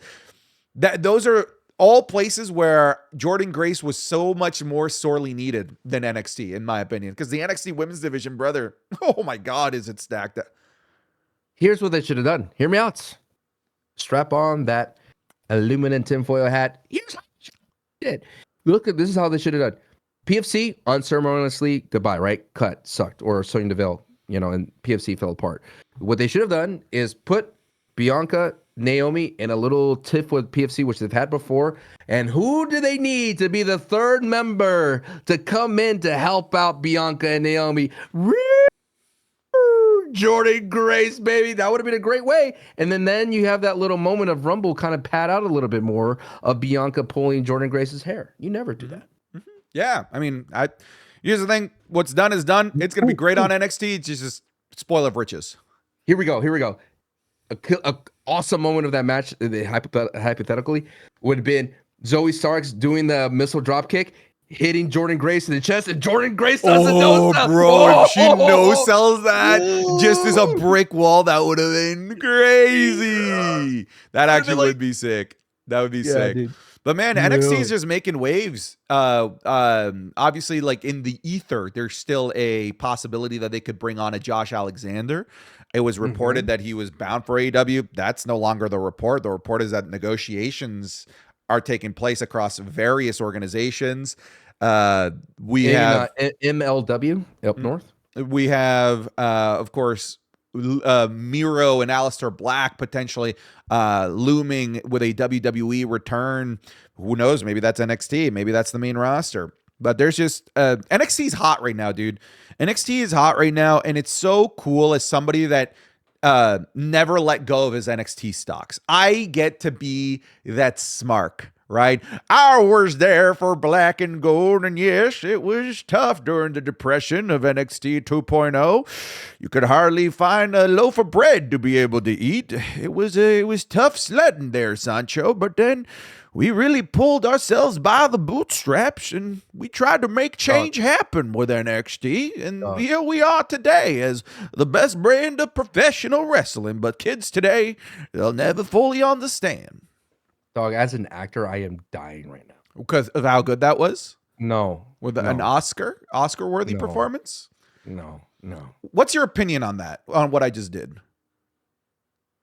Amateur? It doesn't matter what your opinion is. See, the problem is I got what I said in there. I know, whatever, man. Shut up. You blew it. Whatever. You have to go, then that's when it's a delay. There's a delay in what we do here, and I was waiting for the right moment. I account for Discord delay when I cut you off. All the time. All right. It's great. So you're saying that I'm just not as good at being a jerk as you are. But hey, dude, NXT must watch. But must watch. I have a problem though, because it's on CW here in the States. Boom. And I would have to get a cable subscription because it's not on my Sling, or so it's like now I have to find a different thing. It's so they need to simplify everything, dude. Like VPN, put it all in one Canada. Netflix in Canada, we get it all, baby. It's the play. someone goes, yeah, respectfully, because they're a Patreon, they go like, Sancho, you are not doing your job as a wrestling content creator because you don't use a VPN. And I'm like, oh, come on. Why do I have to pay for a VPN to enjoy wrestling? Shouldn't I be able to have an opinion on wrestling from your point of view of someone who doesn't have a VPN? Because that is what the majority of wrestling fans. Because let's talk about this right now, Santi. I'm a superior wrestling fan because I have international VPN. Netflix. Let's talk about that. Raw on Netflix. We're about a month in. What is your review on Raw on Netflix? Has it owned up to the hype that you thought what it should be, or is it falling short? What's your thoughts on Netflix? I mean, I'm okay. So it depends on what I'm trying to compare it to. Sure. If I'm comparing Raw Netflix, what we've gotten compared to the 3 months, let's say that before it was on Raw Netflix, this is infinitely better. So much better. It's not even close. If I'm comparing it to the Raws in the lead up to Mania, we haven't gotten to those levels yet. But I like the 2.5 hour mark. I feel like that is beautifully perfect. There's nothing that's getting overstretched except maybe an Adam Pearce promo here or there, Mr. Yap Bags. You're going to get blocked. Yeah, I'm going to get blocked by Adam Pearce. At least I'm not blocked by Shawn Michaels like Con Man is. What a bum. What a bum. I mean, is it delivering? I would say technically probably not. I feel like there were expectations of it taking the product to another level. I would say the product is really good, really healthy where it's at right now. But I think that there were, and I've removed those expectations. It's not like I have those anymore. But I think that there were expectations that Raw Netflix was going to put the pedal to the metal and they were going to touch on storylines that maybe weren't going to be as easy to produce on TV, a little bit more taboo. I think for me, however, I do have a better experience than you because I get these interviews when you're on commercial break. So I get 2.5 hours of straight gas, right? Like of just straight up wrestling, whether it's seeing more of the entrance, which is part of the experience. Whether I don't have a jobber entrance. You know, I got them all. I don't have a jobber entrance. I got to see Roxanne Perez getting called Roseanne Perez during I think it was a commercial break. I don't even know if it was, but yep. Because they showed NBA, they showed WWE 2K Roxanne Perez. Okay, it was a way to promote the 2K game, and then they showed the entrance of her in the game, and then they cross dissolve. That's her cool. Into it was pretty cool. That's cool. So even though it's a shorter show for me, it feels like I'm getting 3 hours worth of content because I have the full experience. So you did miss Ray's commercial though, I guess, but like I would have missed it. I would have missed it even if it wasn't on Netflix because I have different commercials in Canada, right? Right, because you don't have taxes in Canada. No, we do. No, you do. We have unbearably bad taxes. But you don't use TurboTax. That's correct. What I'm getting at. Yeah. Either way, I like my experience more than yours. It seems that I do have the proper experience, and that's not fair. That kind of sucks. But is it hitting the levels that I think it should hit? I don't think so. Sucks, but BUTT or BUT? BUTT. You know, I wanted to be a little bit more PG, but clearly I confused you. So let's go back to sucked ass. That's what I mean. I think if you were to go back into time where we were at that, oh my God, Netflix is going to change the game. Where it falls short for me is why do they cut off things still on Netflix? It makes no sense to me.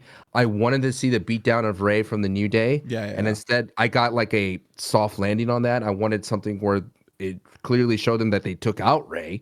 Like that would have been very nice to see in its entirety. I feel that it's become a promotional platform for Netflix shows. There's a lot of people from Netflix chilling in the crowd, and it's just going to get worse and worse as bigger things show up, which is, I get fine because USA kind of did that every now and then, but it's not on this level that Netflix is like literally almost every day there's somebody out there from Netflix or a comedian or they had Love is Blind reality stars out there in this past one. I think where it hurts the most as a United States fan is those lack of the continuous factor of it, like where you're watching something that it feels like you should be watching. And I should be watching Jey Uso going into the back and running into New Day. I missed that. Right? Those are the things I do miss, and I feel like I'm not getting all the pieces to the puzzle. I feel like I'm that guy that's watching Hulu the next day after when it gets cut down to 2 hours, and you're missing some very vital seeds that are happening. I still think it's I'll give it a B. If I had to give it a grade, I'll give it a B. Very solid. The production looks great. I think the promise of night one of Netflix was so high. It was so star-studded. And if I would feel like if I was a new fan walking into it, like, where's the hype and grandiose presentation that night one got, right? Where's that? Well, now we're back into this different kind. And I feel like they are playing it safe on Netflix. If the road to WrestleMania needs to be different from last year, we need to get something a little spicy, you know, a little bit where they go, ooh, controversial. Not like in a sense of like, don't go all the way, but just give me something like this happened on Netflix. You need to be watching Netflix because this is a different kind of WWE. I think it also hurts The Rock's not here. I feel like there was an expectation of getting the final boss who was able to push the envelope on regular TV. So I feel like there was an expectation that the final boss could really push things along on Netflix. True, that was part of it, but you don't think like a Braun Strowman Could push the envelope a little bit. You sometimes do a good Braun Strowman, and then sometimes it's just Jason Statham. I got to get the base of it, and I got to get the country vibes of Braun Strowman. There you go. That's better. There we go. That's better because sometimes you go full Jason Statham. I'm like, Jason Statham's more like this, mate. But then Braun Strowman, he's a little bit up there. Dude, there's a lot of air in that man. You know, just diaphragm speaking. There's a lot of it, but there's a lot going on. He chooses words a little bit in Braun Strowman. Bro, this isn't in our show notes, but I just have to say, because you're obviously a esports play-by-play commentator in your ecosystem.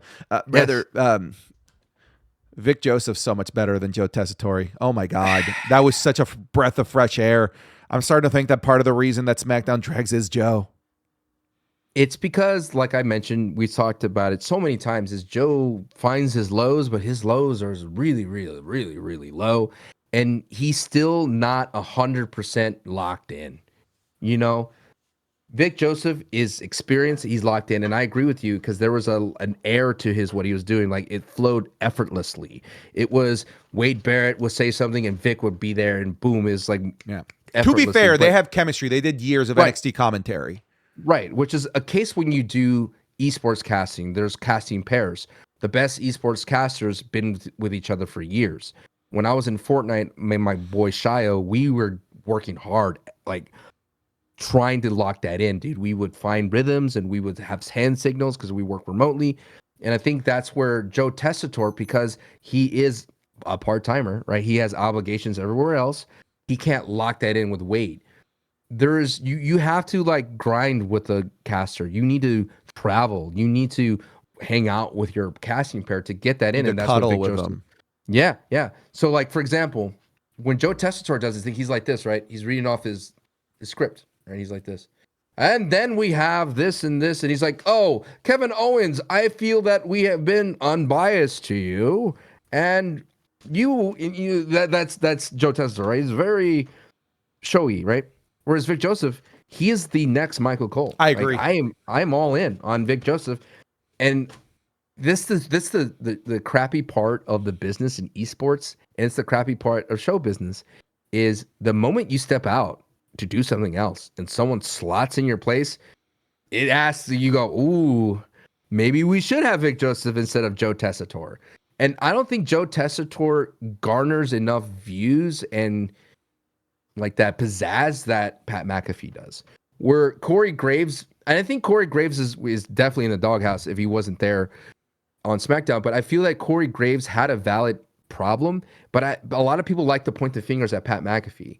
And I don't think he had problems with Pat McAfee. I think he has problems with Joe Tessitore. Like, I think that's where he kind of goes like, wait a minute. How Joe Tessitore is even new. Yes, he has a following in the sports announcing world.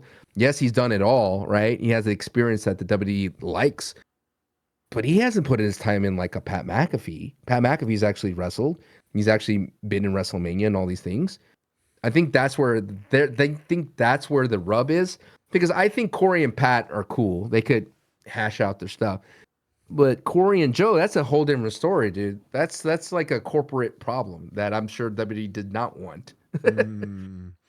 Yeah, But yes, it was eye opening. It was eye opening to hear Vic Joseph on SmackDown. He was just so good, and it just made the show go faster. He knows the stories. He knows the moves. He has that excitement in his voice. And even though his lows are higher than Joe, it's that drive. He's like he's pushing it a lot further. Whereas Joe likes to treat some moments like it's a round of golf at Augusta. You know, he's like, hey, Yeah. you know what I mean? I've heard enough of Joe where I'm good. If they were to move on from Joe, I'd be fine with it. I think Joe is great at the Mean Gene stuff. Great at opening up main event, right? That stuff he's really good at, right?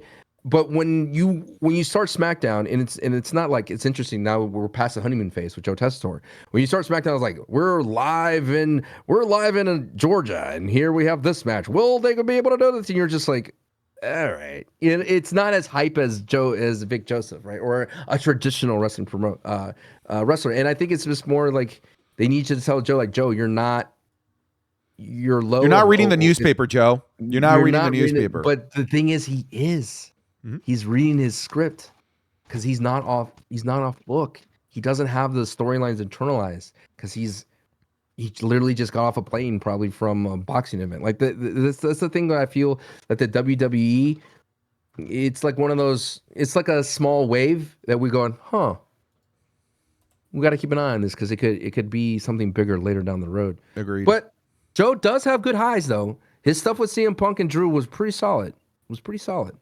Give me Joe. Joe. Go out there, you go, It made me think, man. It made me think. I was like, oh.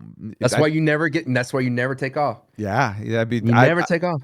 I'm in for a penny, in for a pound for Big Joseph, who also covered for Kathy Redmond. Was it? Yeah.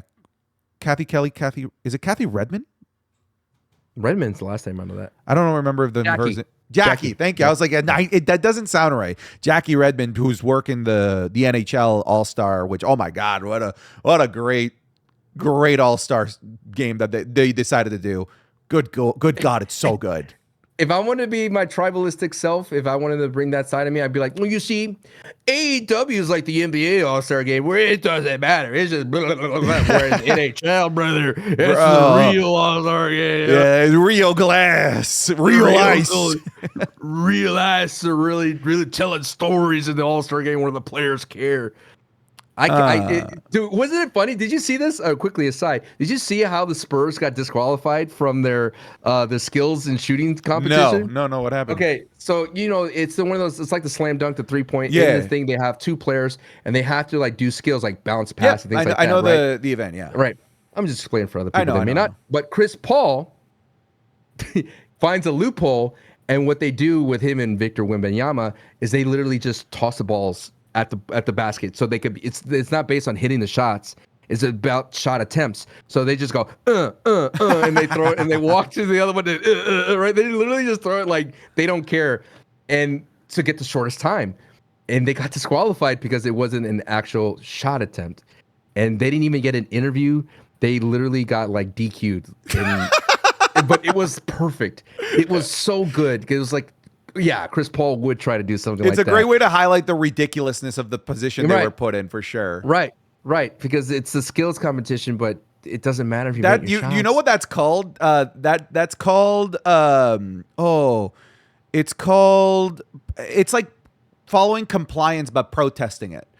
I can't remember the exact word for it. It's like defiant compliance, where you're doing the thing, but you're doing it in such a way where you're clearly being defiant of having to do it. They were trying to win, though. I mean, they got the shortest time. They did.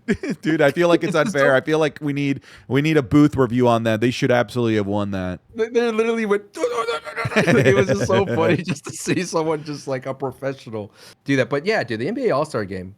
What would be I think the Royal Rumble is the All-Star game for the WWE, right? Kind of.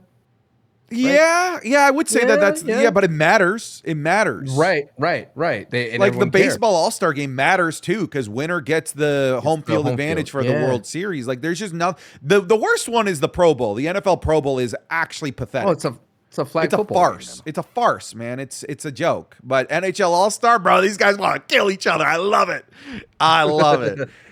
Shall we wrap this up, Sancho? Yeah, I'm just making sure I looked at my notes. Oh, I got a random note here. You Okay. want to walk down this path?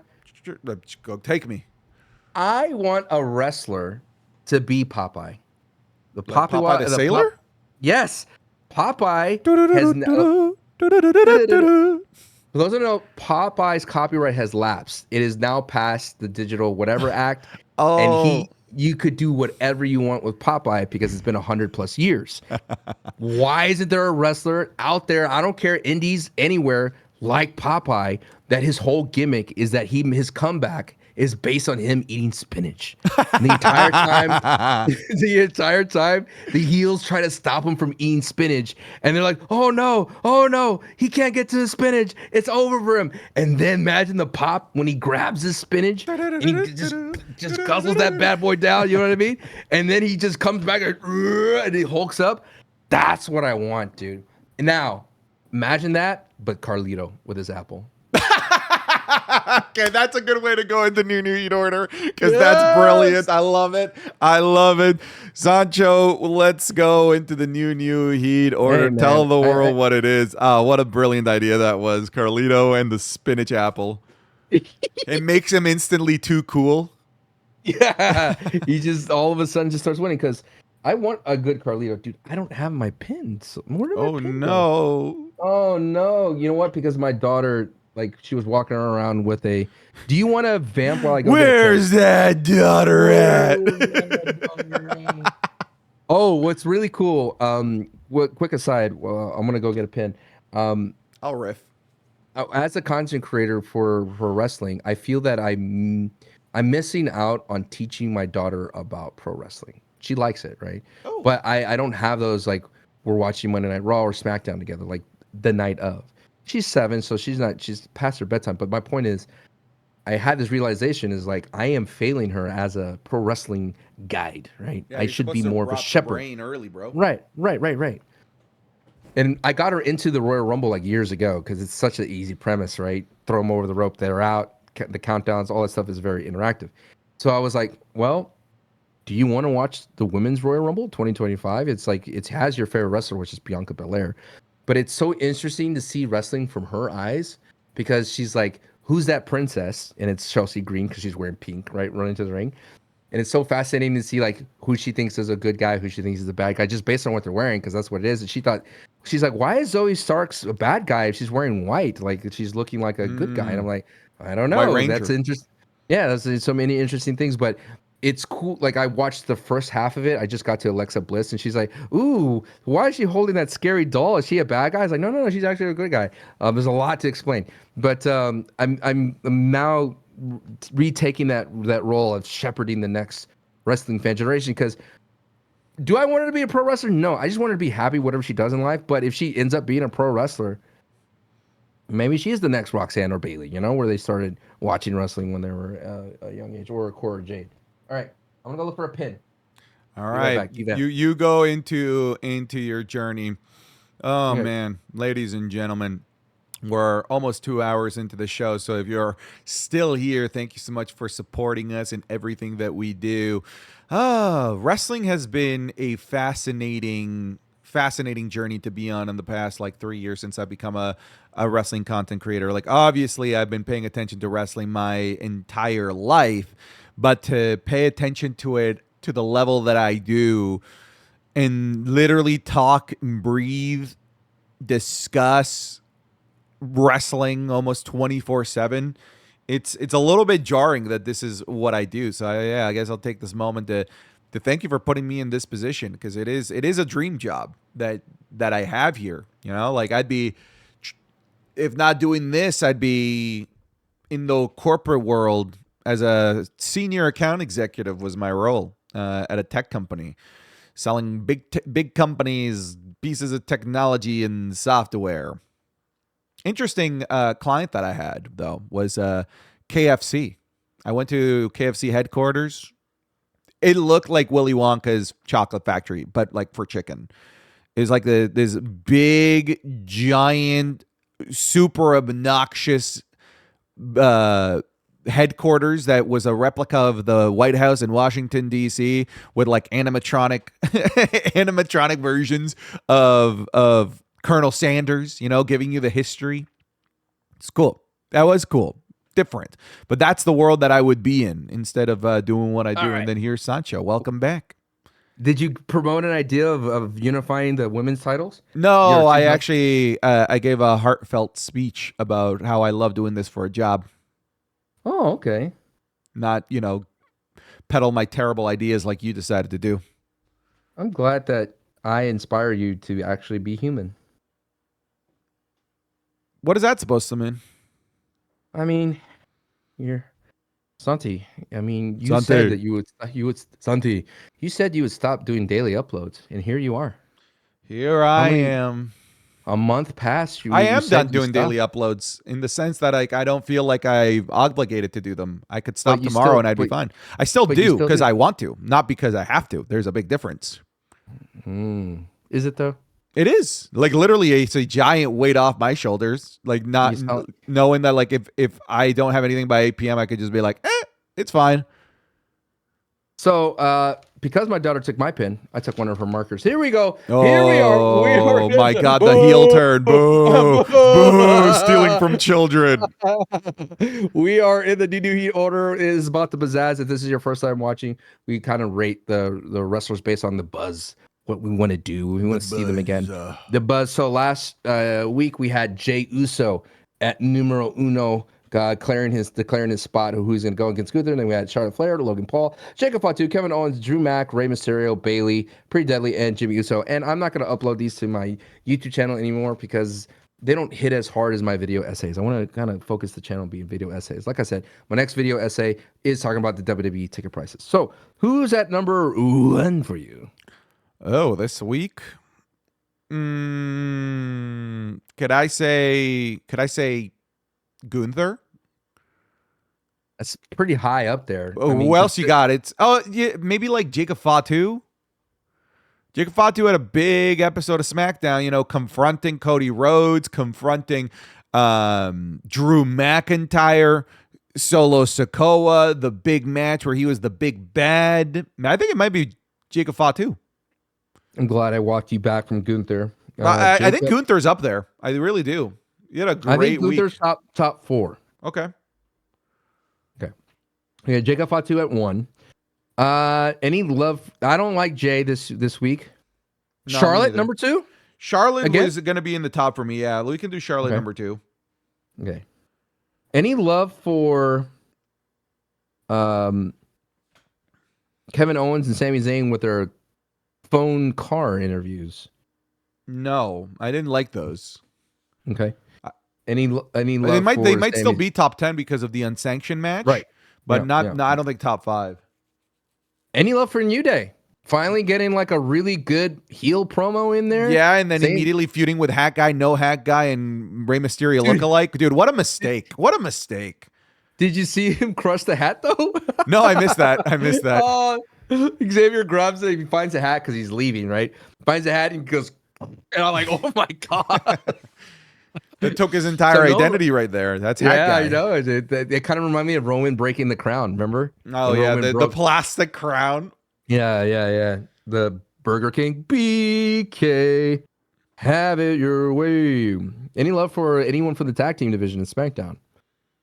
Los Garza had a pretty good match against Motor City. I mean, it ended quick though. He did that one sick move. Angel had that. Honestly, I'd probably go Charlotte than Tiffy. Okay. Tiffy had a great match with Nia. Great match. Does it bother you that the heels are losing in dumb ways where it's a DQ, sure, but why just blatantly do a DQ right in front of the ref's face? Right. And if you saw Nia Jax when she got up, she was happy. It's like, wouldn't you be mad you just lost the title? Yeah. Because that's of that. That's what it was weird. It was weird. For example, like the War Raiders versus the American Made, they just blatantly hit him right in the face. It's like, wouldn't you want to try to do that behind the ref's back for you to have a chance to win versus and giving your faces a chance to overcome cheating versus losing because they, I don't know. I digress. Give me Gunther at 4. Okay, I'll give you Gunther at 4. Show me potato salad. Remember that Family Guy? Oh, I do. Old school Family Guy. Don't tell my daughter this marker is so much better than You haven't put Gunther in. I'm putting him. I'm just showing. I like how Jake calls him Gunther. Okay, I know this is a bit out of the realm, but there was a lot of talk about this. What about Vic Joseph at 5? Like the fact that we're talking about like we need to replace Joe Tessitore. Like, put him at 10. I put him at 10. I mean, I thought it was a big conversation online. Then why did we talk about it at the end? Because I forgot about it. Hey, there you go. Number 10. Vic.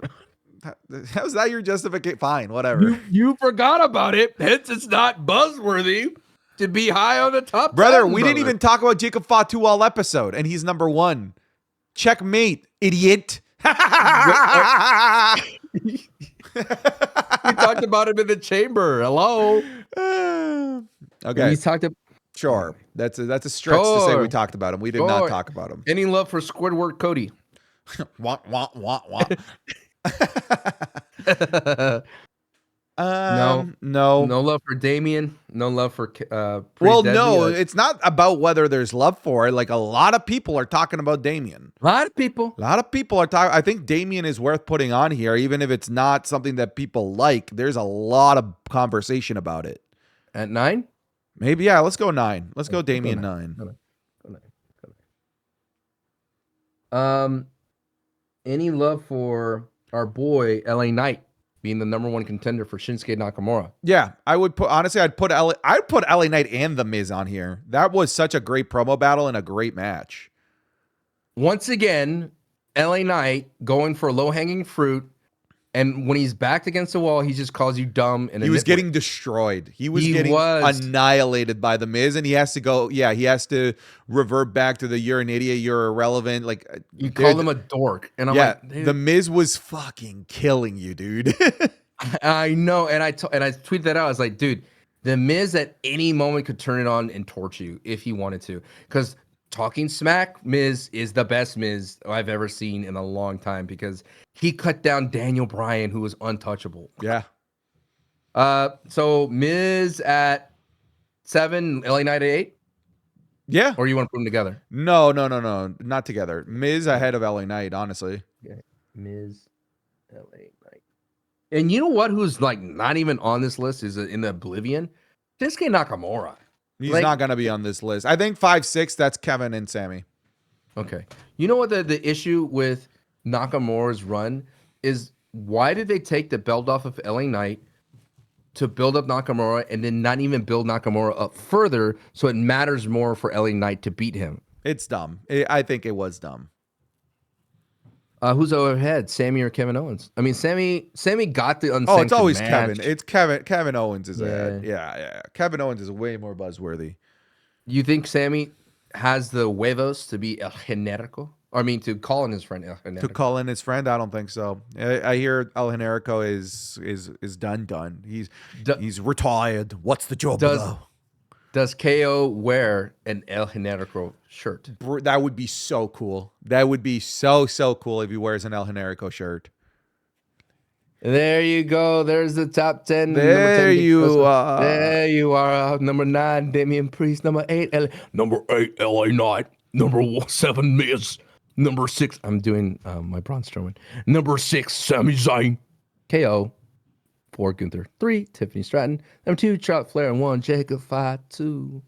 Oh, Jacob. Hey, I don't know. People were saying the Seth and Finn Balor match was fire. I saw the Fireflies mid-match, and that's a problem that the crowd didn't care about it. You know what I'm saying? I thought the match was fire. Yeah, I know. But when the crowd brings out the Fireflies, that tells me that Finn Balor's the one that's cold, brother. You know what I mean? Oh, yeah. Finn Balor is cold as hell. That's fundamentally true. And the match only kicked up when you thought the pedigree was a botch. When they went And I was like, wait a minute, ref. You didn't count 3. That's when I got locked into Yeah, that was crazy. That botch. Wild. Oh, Wild. All right, let's wrap things up here, folks. Thank you so much for listening to this episode of the Wrestling is Cool podcast. An extra special thank you goes out to our $15 patrons. They are the producers of the show. They are the ones that help us do what we do as often as we do it. So a special thank you goes out to, I agree with every one of Sancho's opinions. First Patreon, I crazy dude. Oh, Aaron Garcia, Abel Rodriguez, Ab Snake, Adam Pacina, Aiden, Adrian, Akai is gone, Alex Regal, Alex, American Nightmare, Cody Lander, Amer Crazy, Anita Max Win, Antony, Arrogance, Ashley, Asperlitz, Ozzy Kingslayer, King Austin Gregory, Authentic Chocolate, Aiden Sean, Bailey Saunders, Beckham Dragonov, Ben Farton, Barry, BFT is the skull crushing finale, but less steps, Be Hostile, Big Bronson's Meat, Big Shy. Wait. What? The BFG is a skull crushing finale, but less. It's true. It's good. Yeah. That's a good name. Blast I Pass, applaud you. Blue Bod, Bluefish, Brad, Brady Burdick, Brady Keaton, Brady McGlynn, Brandon Janlin, Bry Guy, Brock Buster, Bryce Bird, Caleb Williams, Callis Cavan, Cameron Noel, Cameron Talks Wrestling, Carlos Gonzalez, CB, Chase, Chimchars Collectibles, Chris Butner Lucas, Chris Eric Clark Jr., Christian Billick, Christopher, Clay, CM Drunk, Colin Roach, Conductor of the Pentatrain, Connor Huffman, Connor Williamson, Corey King, Dalton Dunbar, Danny Mann, Dark Flame, Darren Dunnison, Derek Barnhart, Devin, D. Lopez, Dom Should Win Everything, Drake Hughley, Drew Baumgarn, Dumsky, Dylan Kana, Eduardo Avila, El Joshi, Emmanuel Holmes, Aaron Thorne, Everybody Loves Henry Ramon. Such a fucking random name. Isach, the mobile is expected in the wreckage. Fishing with Popeye. Oh, we didn't make any references to the Dark Knight. But we're finishing here, Sancho. So it's time to go mobile. Fletcher Walpole, Floating, FMFCMA, Forever Wrestling, Franklin L. Everett, Game Escape, George Valdez, Gilbert Deans, Goofy Goober, Grayson Swan, GX Man, Han Solo, Heartfelt, Hey Snakes, Hoodie Cam. I'm Rick James, bitch. Isaac McFlurry, Asa David. It's me. No. It's Christian. It's Christian. Jack, he had a bunch of periods between it and Christian. Jack Gibley, Jack Parker, Jackson, Jacob Fatu Jr. versus Dom Mysterio, WrestleMania 62 main event. Jacob Mueller, Jacob Pena, Jacob Staffel, Jaden Davis, Jake Shavoya, Jacob Kafus, James Brian Balago, Jason De Dios, Javier Rodriguez, Jalen Steele, JC Worley, Jeremiah Finley, Jesse Guerrero, Yahihi Ahihi, Joe Velez, Joe Rowe, Make Jolly Green Giant, Jordan Lynch, Jordy Marte, Josby, Jose Ceja, Jose Santi's cousin, Josh Sutton, JR, Judson Daniels, Juicy J, Justice, Justin Brooks, Justin McLeod, Justin Perkins, Caden Rivers, Kai Lone Star Jordan, Caden Bailey, Kuwaiti Rick Boogs, Kyrie Lawrence, Kyle Harsett, Lachart. It's like a French person shitting themselves. Lachart. Je m'appelle Lachart. Lamore Marv, Leon. Let me get that Texans belt, Hermano. Lewis Newlands, Liam, Lil Shifu, Luis Aguilar, Luke Parker, Manly Man, Marnie YCSM, Mason Kirk, Matthew Dollar, Matthew Oberg, Matthew Watkins, McKee, or I think it's one of those, McKee or McKee, Meredith Lee, Michael Purnell, Michael Paz, Miguel Hudson, Miguel Paredes, Mikey Rada, Mitchell Harris, Mitchell X, Muhammad Al-Banai, Monte Moore, Nathaniel Stevenson, Neb, Nellan Nicholas Kyle, Nighthawk, Nina Ray, Noah Burden, Obi Nobi, Oliver Hammonds, Osam 62, Pat R, Pat McMark, Patrick Mahomes crying, Paul Heyman guy, Peter Kovac, Pim Kaw, Plotistic, the autistic plant Pokemon, Preston Smith, Frody, Puke, Punk Fan, Puppet Spanker Johnson, Reaper God, Rick Marr, Ricky Dutcher, RKO, Robert Rogers. Breaking. As of 26 minutes ago, the top independent wrestling prospects have been ID'd, and now we're ready to spotlight the best. Here's your first look at the men's and women's WWE ID Championship belts. These belts will be determined in a tournament across top indie promotions, and the WID Championships will be defended on all the indies. That's cool. Yeah. That's cool. No one that's not in WWID is touching those belts, though. Rocky B, Royce Ruffo, Riley, Sam Dukes, Sancho West, more like Toncho Vest. Get out.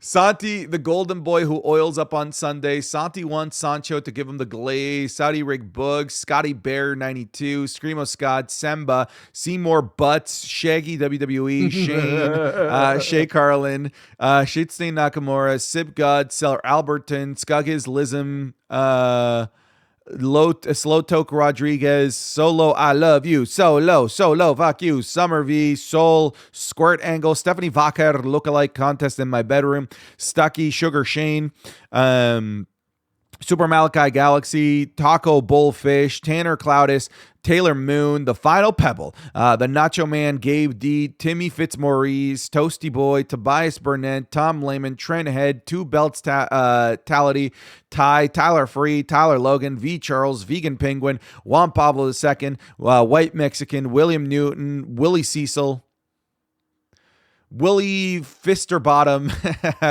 Joe Wo JC, WWE Undisputed Dumbass Sir Nightmare, Xavier D. Lewis, Javier Izquierdo, Zach Zvmira, Deadshot, Zach Griffin, Zach Hewitt, Zach Butcher, Zay2K Zergzito, and Lord BBNJ. Thank you all for supporting the Wrestling is Cool podcast by being one of our producers. And thank you for watching and listening to this episode of the Wrestling is Cool podcast. We'll see you folks in the next one. You guys take care. And as always, be wonderful people.